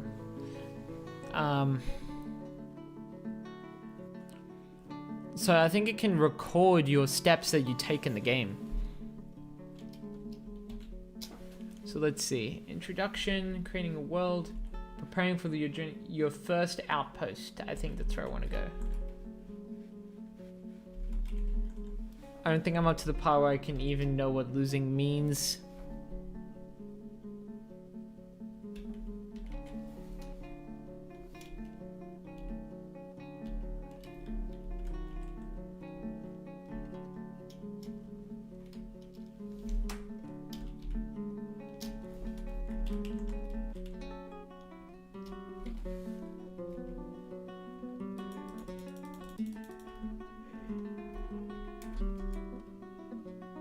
Oh, I pressed spacebar. Oh, I had the game paused. Okay.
Oh, there's some stuff moving in the grass over there.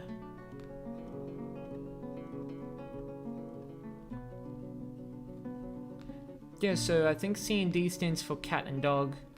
I'm assuming the Y's might stand for like bunnies or something. We can pause the game and then we can oh wow, we can take a look at all that stuff. That's good.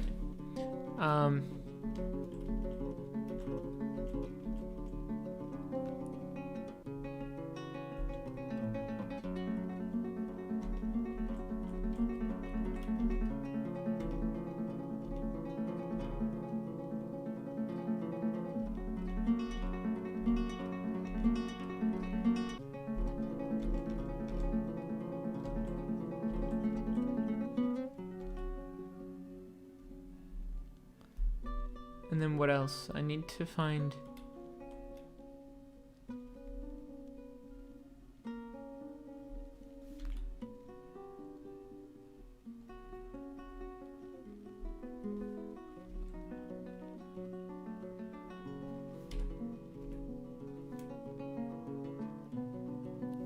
Okay, so K is the look button. Let's take a look at whatever these creatures are. This is a yak. Okay. Can hit play again. So they've got cattle around there too. It has started raining. Ooh. Is that a good thing? I don't think they've even started building farms. Can we build farms? Bed, seat, burial, door, floodgate, floor hatch, grate, floor gate.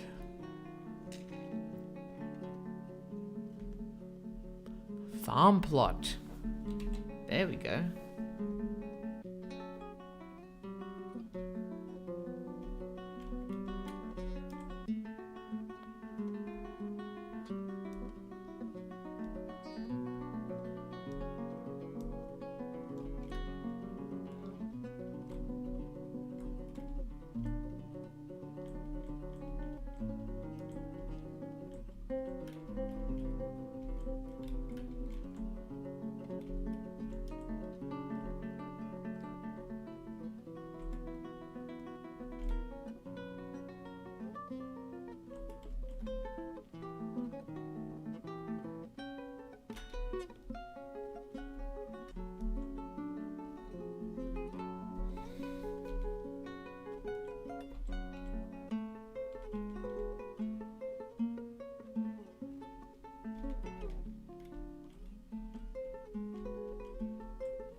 I think this is one of those things that now that I realize what Dwarf Fortress is, I realize that my game is going to be like it in nature, but definitely not in practice. It's like it's gonna have a bit of like the elements, but minus any of the scale or depth. It's just gonna be very simplistic. Distinct. There's a lot of distinct stuff, I guess. Currently, I just made myself a little farm plot. Not entirely sure what to do.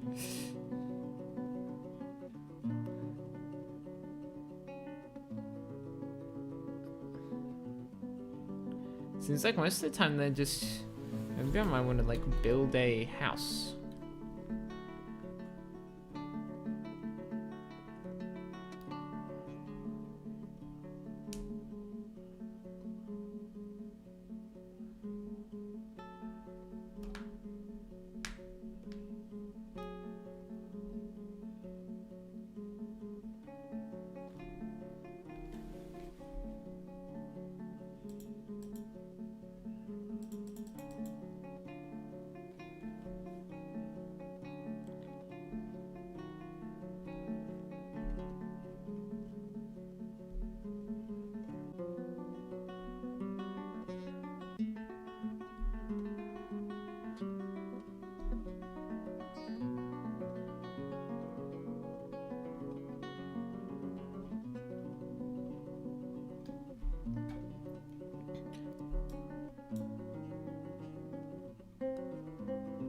Sorry, I don't know what happened.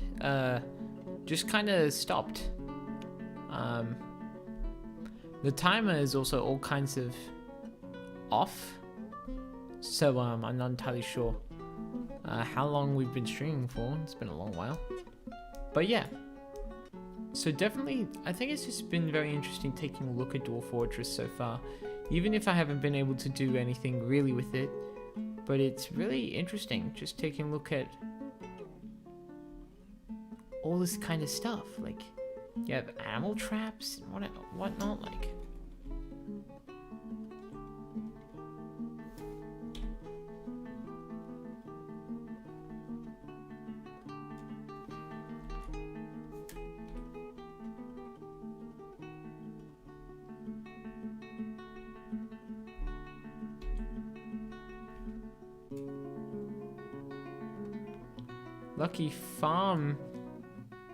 Lucky Farm doesn't need anything.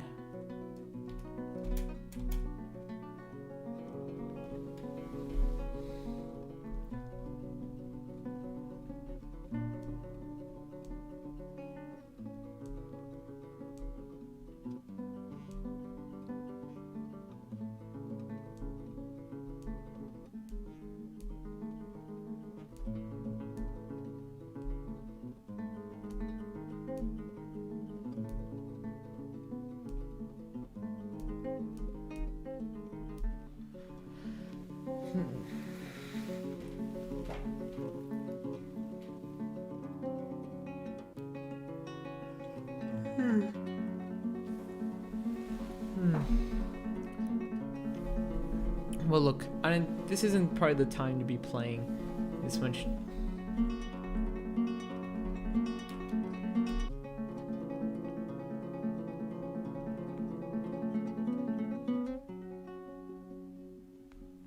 So I'm just gonna quickly save and quit.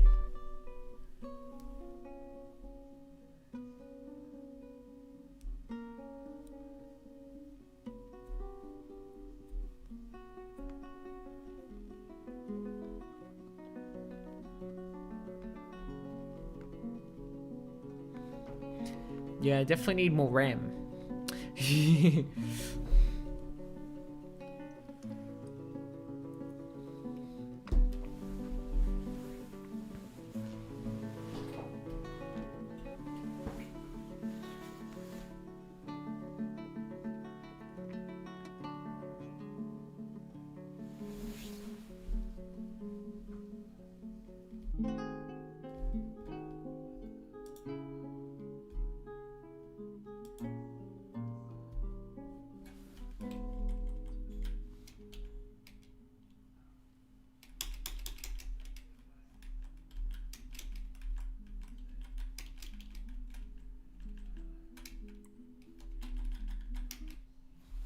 Oh my goodness, it's a bit picky. But yeah.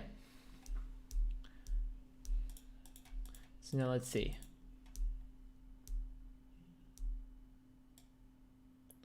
So the harvesters will have the basic behaviors, have the additional behavior,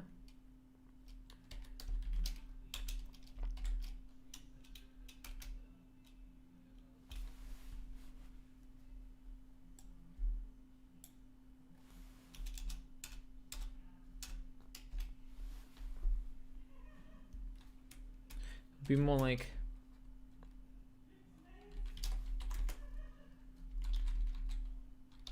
we'll have path following, harvesting,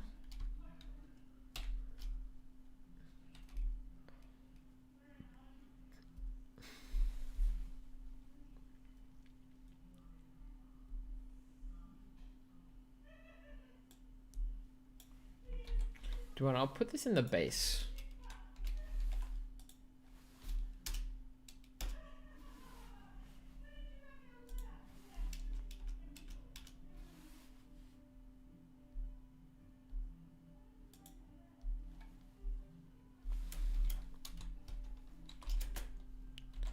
Homes at night.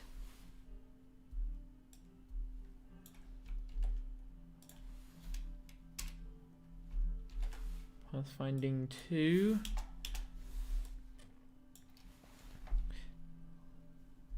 Selected harvest nodes. And then harvesting, collecting resources from harvest nodes.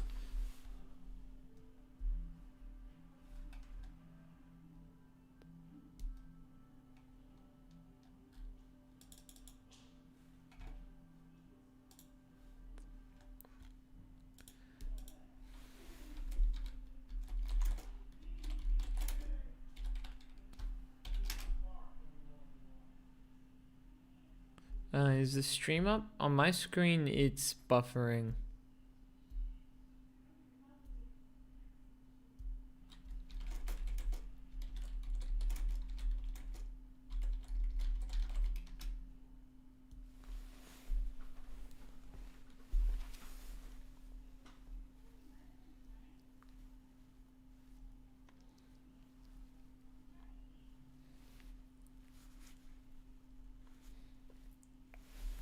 Okay, that's cool. So it's just on my end I'm having issues. Okay, so that's harvesters. Now we want to also have warriors. So we do that.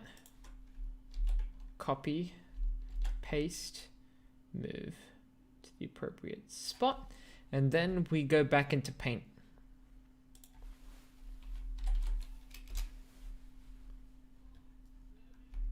So then we go into magnify. So then we use our resize tool, go to 8x8. So we can make this tiny little, we're gonna make a tiny sword. So we got a little, so we're probably gonna use light steel for the bottom, dark steel for the, ooh, I think it's a little bit low there.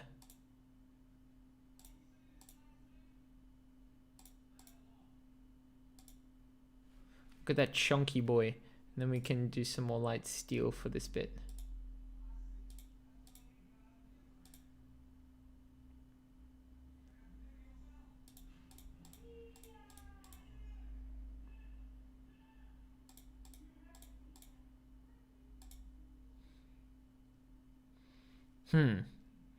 Might be a little bit too chunk.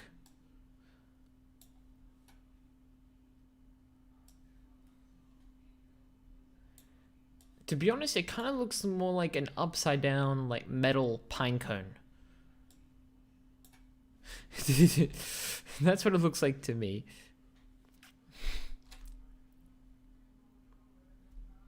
I would use other shades, but I think the problem is shapes, not shades.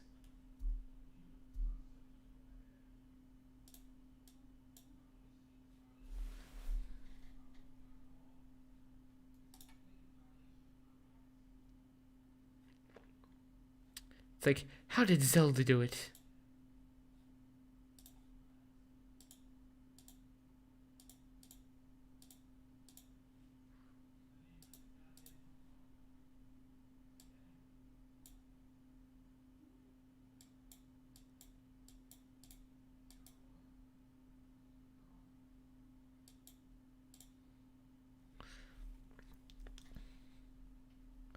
That could work.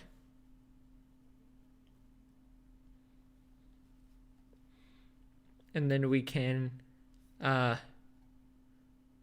do some edge highlights with I think maybe a bit of a blue.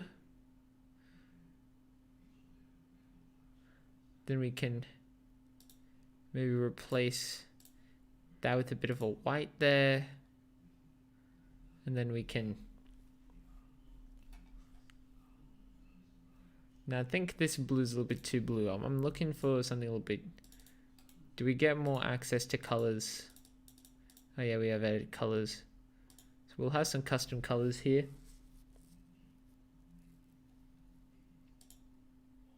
So we've got our basic tone, and we want to actually scale that up a little bit, and that's going to... No, oh sorry, never mind.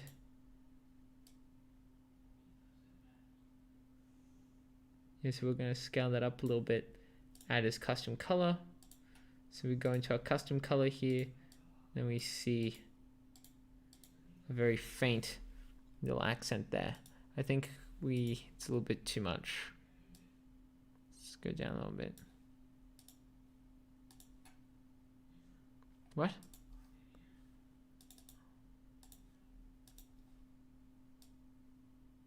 Oh no, what have I done?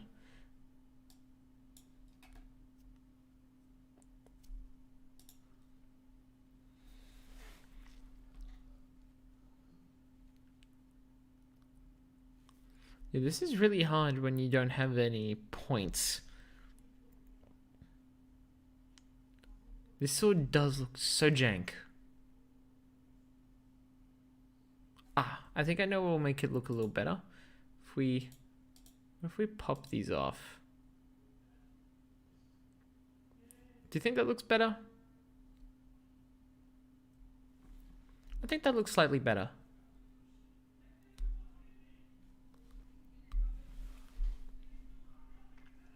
So then we can go file.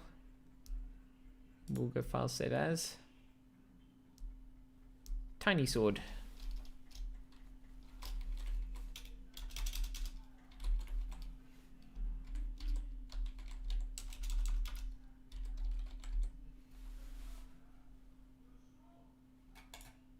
And then we will resize the tiny sword.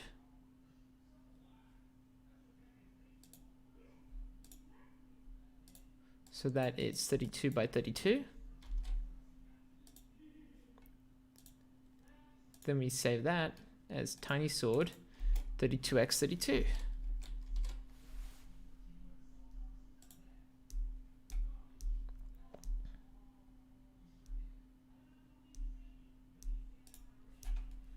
Bam, look at that. Got a cool new PNG to shove into Windows here. Let's go to our resource sim. Tiny sword 32 by 32. We'll grab this, change its alignment. Was this D&D? So then there. So that's going to be our warrior.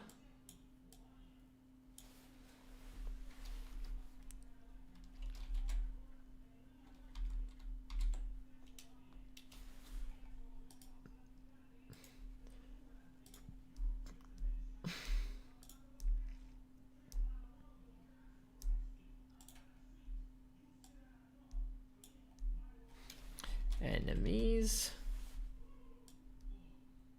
and then patrol.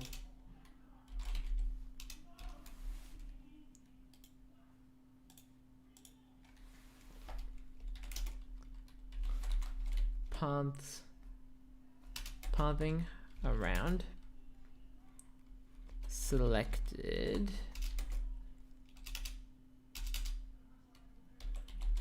areas. And now what else do we want? Now I was also going to go for the builder. So now we can quickly make a builder hammer for the next one.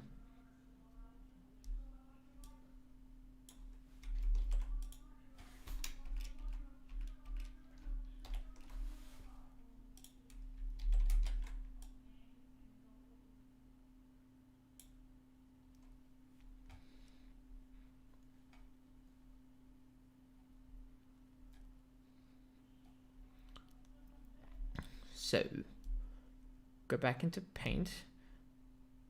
My goodness, what happened to Paint? Did I close it? My goodness, I'm really bad at this.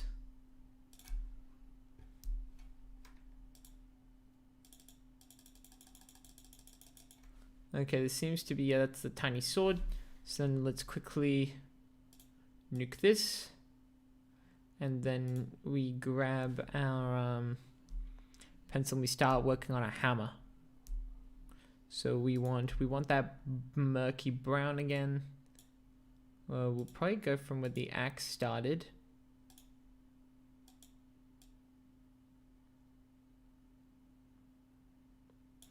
And then we want some steel here, so we're gonna want a little bit of an arc.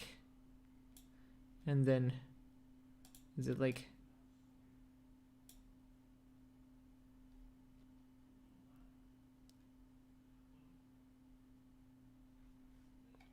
or was it, I think, how did they normally do it?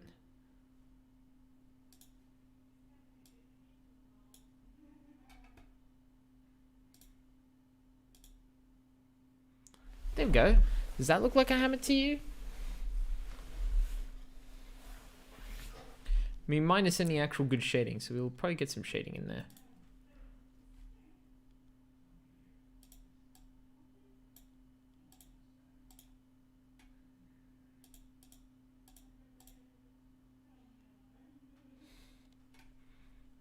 There we go, now it's got a little bit of extra depth.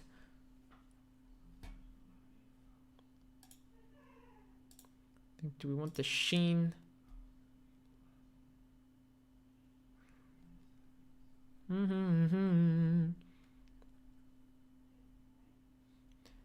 think it's a nice sheen.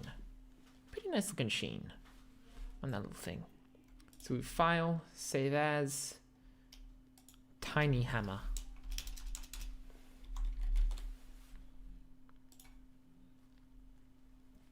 And then we resize it like the other things.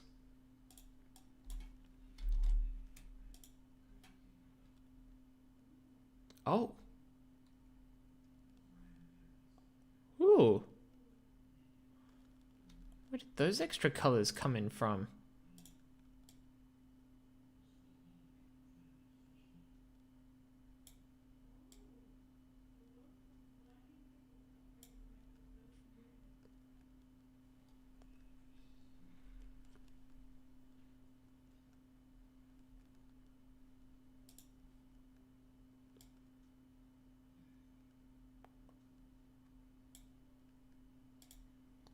Yeah, that doesn't add anything. So just taking a quick check. Cool. So then we go File, Save As,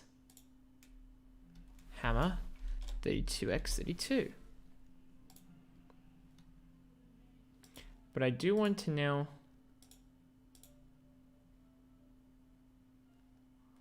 open that up because that seems a little weird.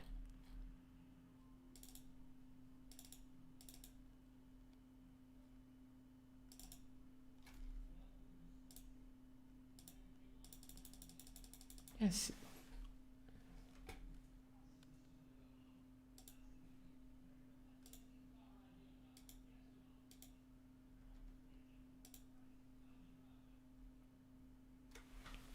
Oh, it's coming along okay.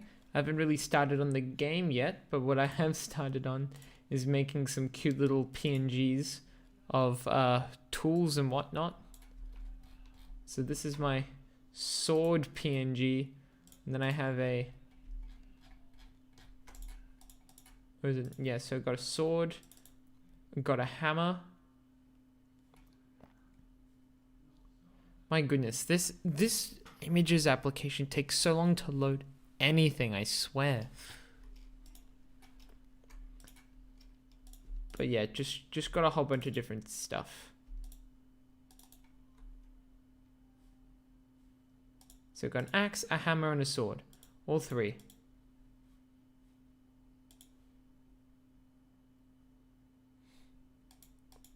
That's a very funny joke. I'm not busy, I just easily distracted, I guess. It's like, boy, I didn't need to make the hammers. Well, I think I do. I might use them in the final build, but yeah, just made cute little tools and stuff for my game. Yeah. Let's take, so then if we go in here and we change this to none like that, then we can go bam. So now we have all our different classes for the game, all our different agent classes. Now granted, this isn't exactly what they're going to look like because they are PNGs. I really hope I finished mock-up of my idea on Paint. Now for the gritty stuff like filling in the dock. Yeah, so yeah, I've been doing my mock-up little sprite work on Paint too, apart from the big red square. Probably, to be honest, it does make me feel like I probably should make the square. I just need to redo the formatting, so I need to change it because Paint doesn't do alpha, and I need alpha on my tools because I want the tools to be able to be picked up by any agent for, you know, that kind of stuff. So yeah, but good on you, man. Good on you. Is this aligned?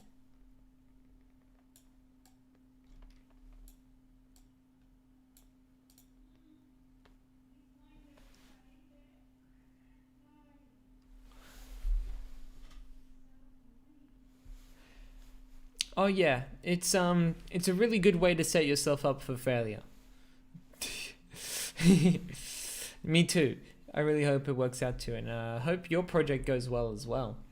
I'm sure yours will be awesome, my dude.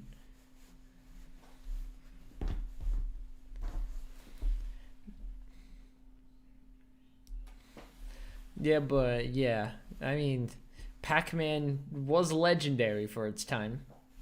It's like, if you make Pac-Man, that'll still be a big flex.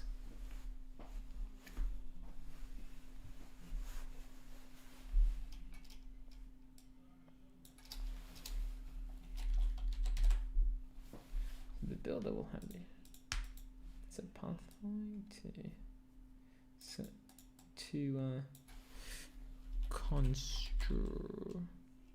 construction sites, and then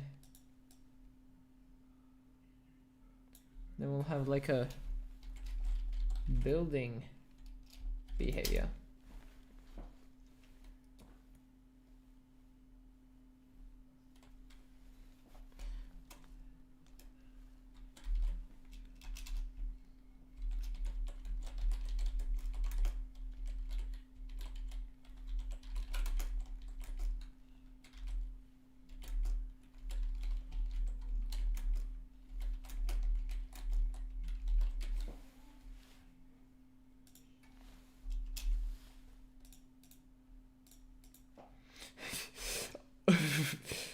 Oh my goodness, Word's having a field day on this word. It's just like, oh man, before it then it updated. Okay.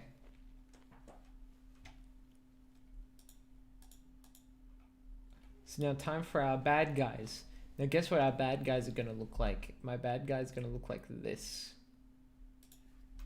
You ready for this? It's gonna look like, oh my goodness. going to look like this. So you grab your square, right? Actually, do you want we get rid of that square because that's not a good square. Grab this square, paste it, go down here, and then what we do is we change our shape fill. Bam, that's our enemy. Yeah, I know. I'm a genius. I know.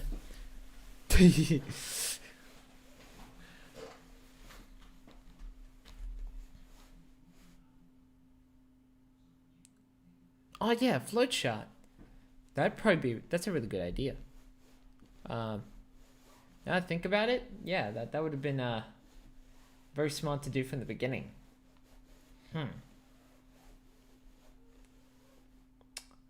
Well, we'll get there. Maybe definitely for something in here. Yeah, definitely need to do some charts. Yeah, it says include diagrams and flowcharts describing decision-making process. Whew, yeah, we'll need to make some. It's okay. I'll be fine. I'm just gonna do it like this for now, and then I'll make a flowchart after for the different behaviors and whatnot. I don't know. I feel like something about this looks pretty quaint and cute, like a little stat sheet, I think, and then we'll do like a big overall flowchart afterwards. But yeah, thanks for offering. So then this is going to be the enemy.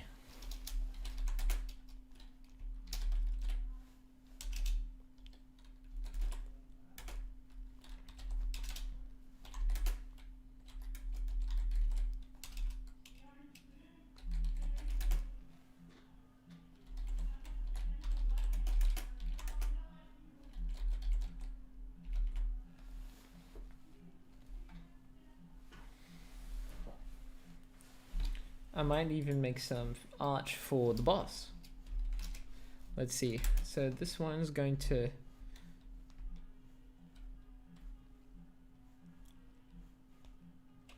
I feel like I might want... So like... do what? I'm gonna keep it simple. I was gonna think about like day-night cycles. No, but I need day-night cycles for my game. And day-night cycle wouldn't be too bad. Would it be too bad? At the very least, then you can have wave cycles. I don't know if I can do day-night, but I can do wave.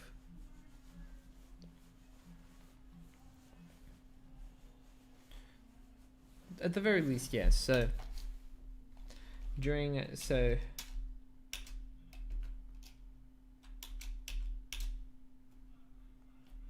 and behavior is dependent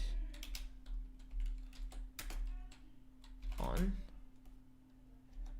whether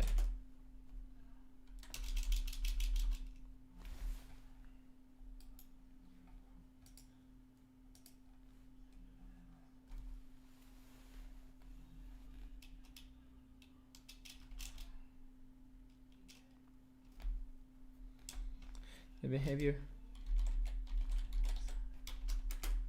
around sieges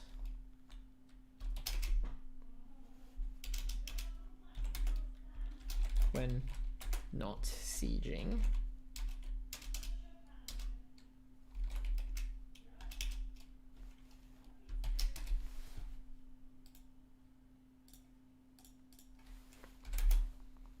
then wander aimlessly and then pursue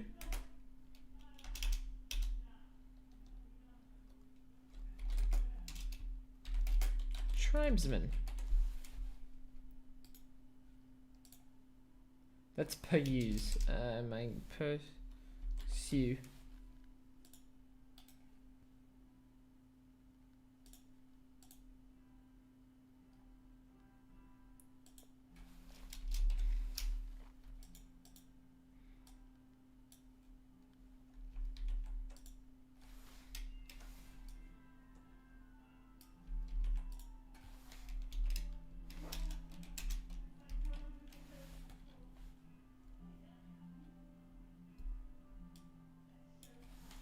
So when sieging,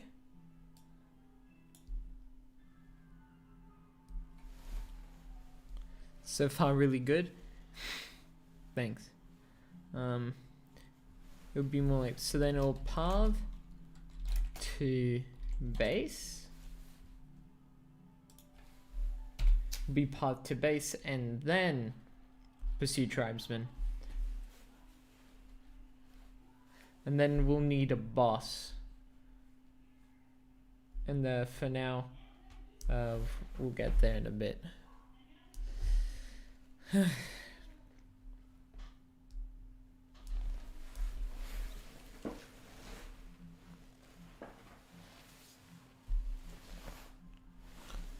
Let me get some water. Hold on a sec.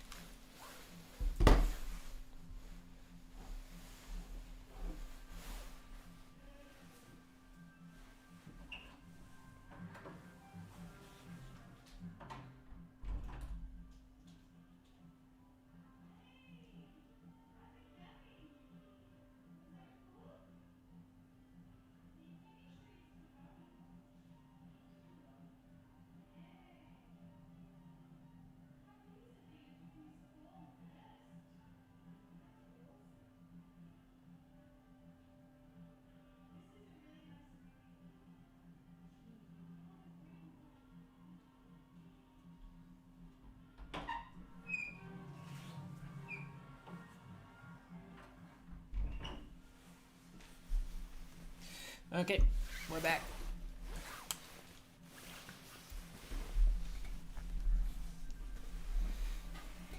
Okay. Let's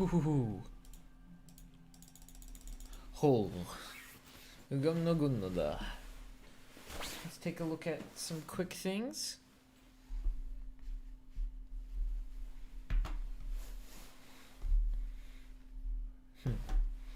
Okay. So let's take a look. So then we have, now we want the boss. Let's grab a boss.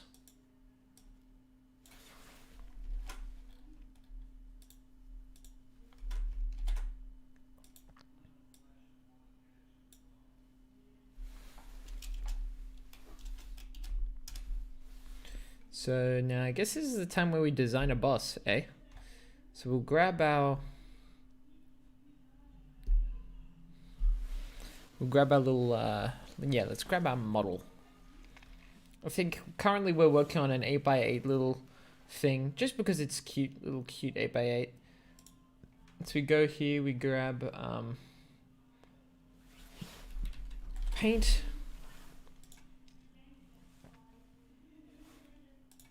Zoom, zoom, zoom, zoom, zoom, zoom, zoom. And then we image, resize.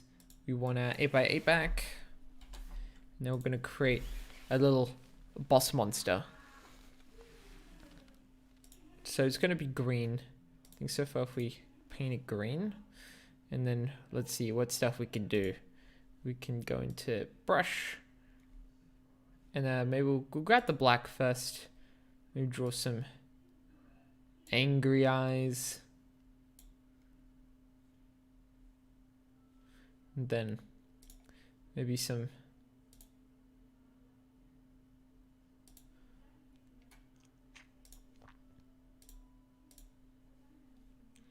there we go, look at that. That's certainly a good looking start in my opinion. And then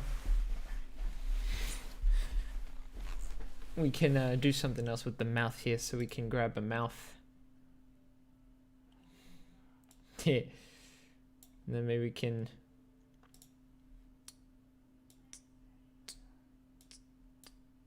there we go. Yeah, so done. Mini boss looking thing is done. It's just like, look at this angry dude. He looks miffed.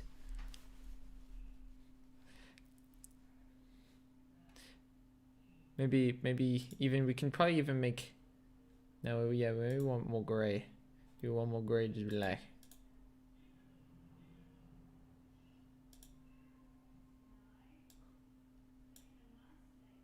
No. What am I doing? Hold on.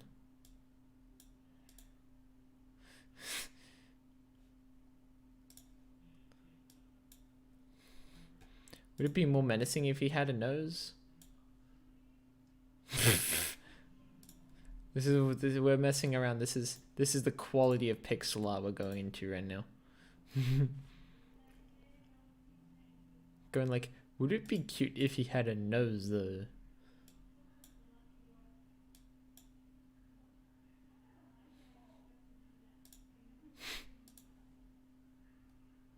Leave the nose. As what?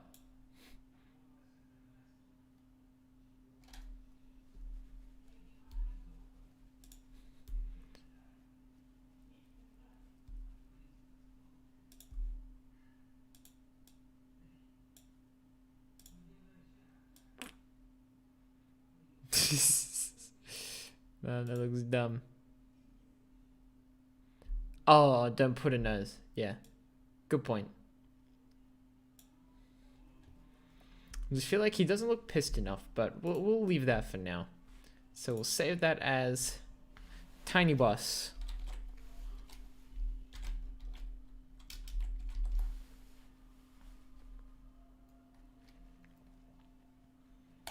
And then we'll image resize, change the pixels to 32. And then we can file save as Tiny Boss 3232. And then we can go in. Oh, damn it, I keep closing paint. Anyway, so we go into here, we grab our Tiny Boss, and we slap our Tiny Boss in here. That's Tiny Sword. Looking for Tiny Boss. There we go. Tiny Boss. Make him not follow the road rules. We'll make him a little chunky. Because for some reason they want to put anti-aliasing on this damn thing.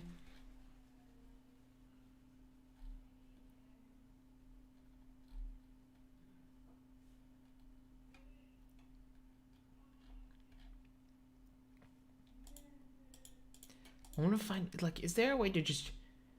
I swear there's so many times where, like, I wish I could just get rid of one space. Just one line. One line worth of stuff. Oh yeah, we can get rid of some, we'll just get rid of this line for now. There we go.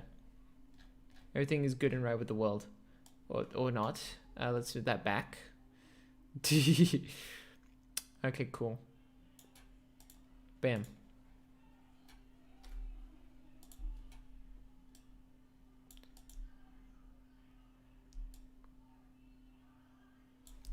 So the boss is going to be a variant of enemy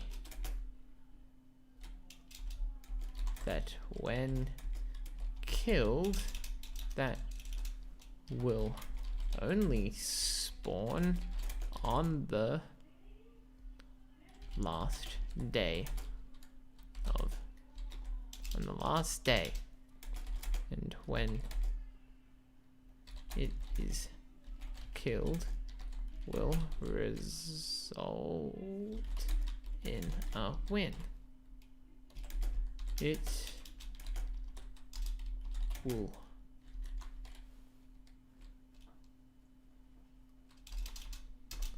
only spawn at wave. Only spawn during the siege. So its wonder behavior won't be utilized, but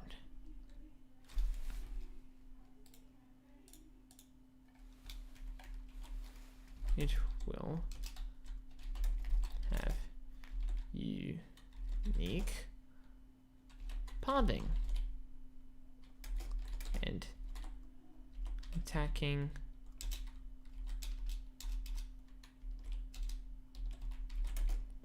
Features.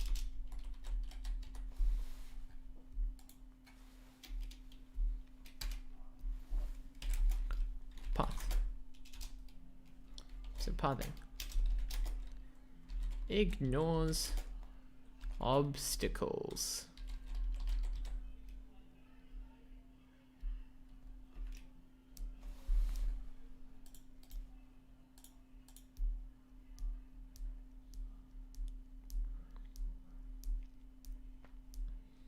And then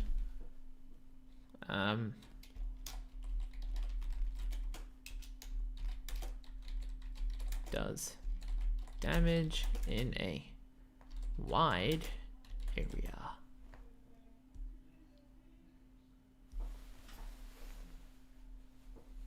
There we go. So now that is our art. Our art has been done. And maybe while we're here, since we've already done that kind of stuff, we can quickly go into our repos and no, so we'll close Git Bash here, but we can go into here, open Git Bash, and what we're going to do is we're going to git add, then git commit, and then add a message, which is added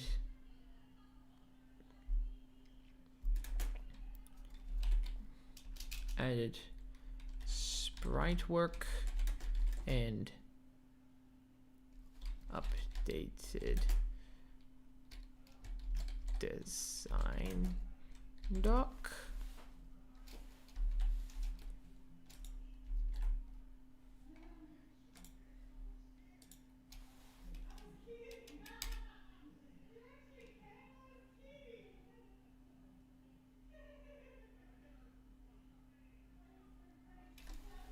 And then git push. It's gonna want me to log in, which is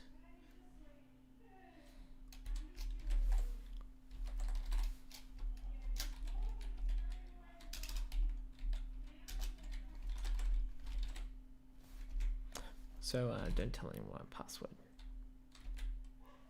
Not like you can see it, but shh. Don't look.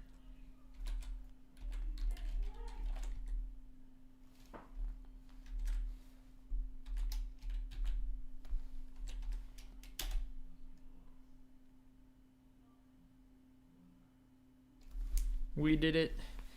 Now you can also check that it's gone through by checking the internet.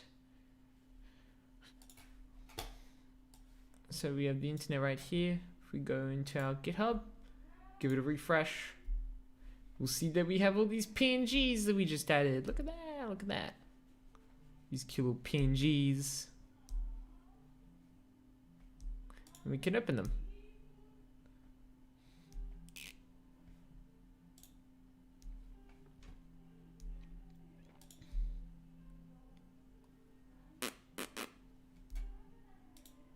Cute.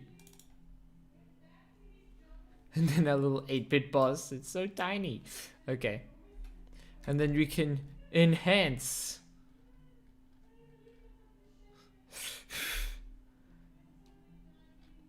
The power of compression. Okay.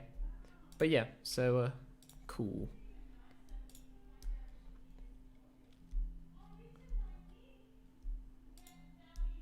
So we get to that. Physics. Ooh. So we will be using colliders for some stuff. So we'll just go in there and just say, for now, just be like, colliders will be used.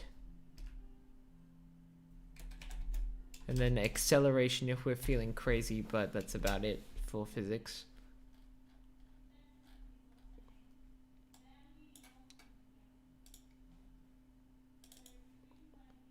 Now, items.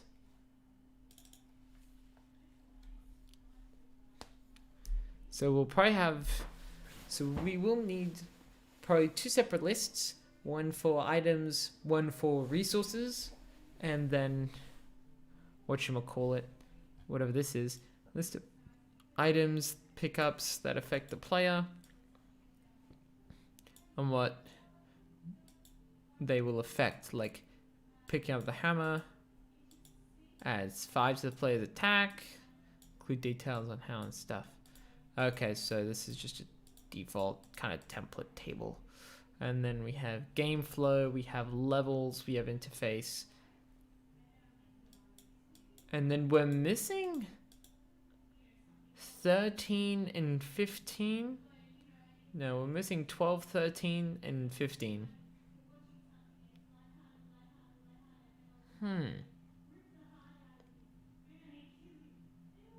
Not gonna lie, that is a little strange.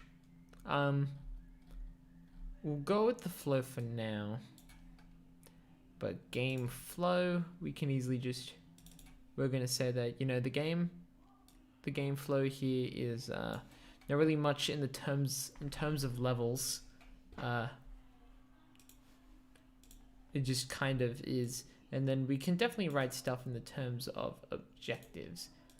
Problem is we're probably going to be repeating ourselves from a little bit earlier, but that's all right. Levels.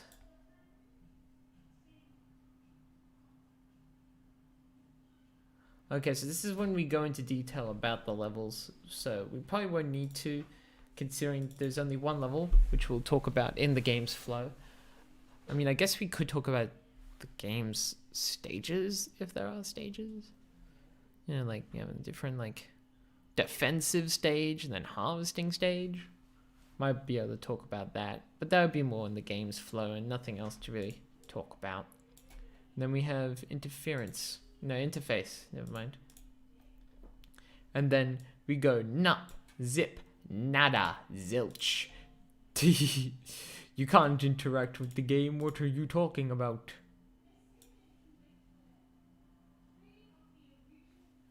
Thanks for the sub.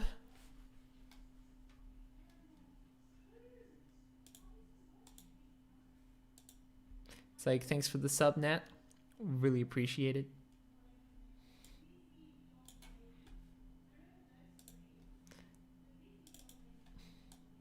And then finally, asset list. All files needed along with known attributes. So I'm assuming that is maybe our artwork or whatnot.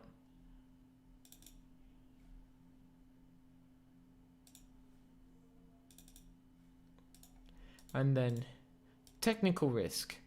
If you lol. So if you want your game to be a 1000 player PvP battle royale 4K 120 FPS graphics, you need to say if this is doable and how you intend to do it.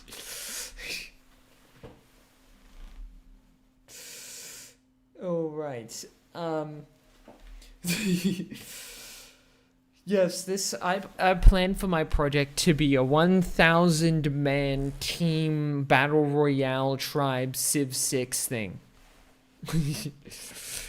It will be the ultimate battle royale.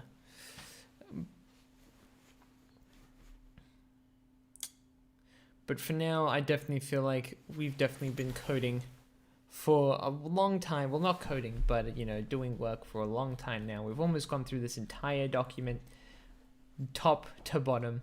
And I feel like now is a good time to, you know, put a break, or have a nice break, and come back to this fresh in the morning.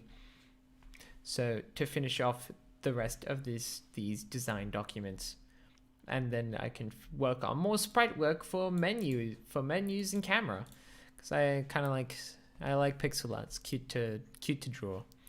Anyway, I'm gonna call the stream there. Thank you so much for watching, ladies and gentlemen. It's been awesome having you along for the ride, and definitely, you know, having some discussions in the comments as to, you know, how to handle certain things, and it's certainly been fun. Anyway, I will see you all in the next one.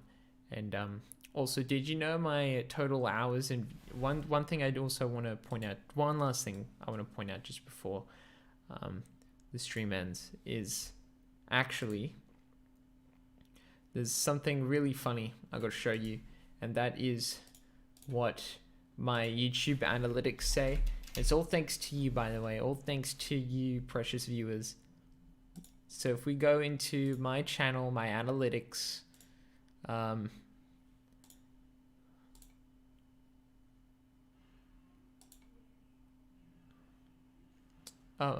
my goodness, videos.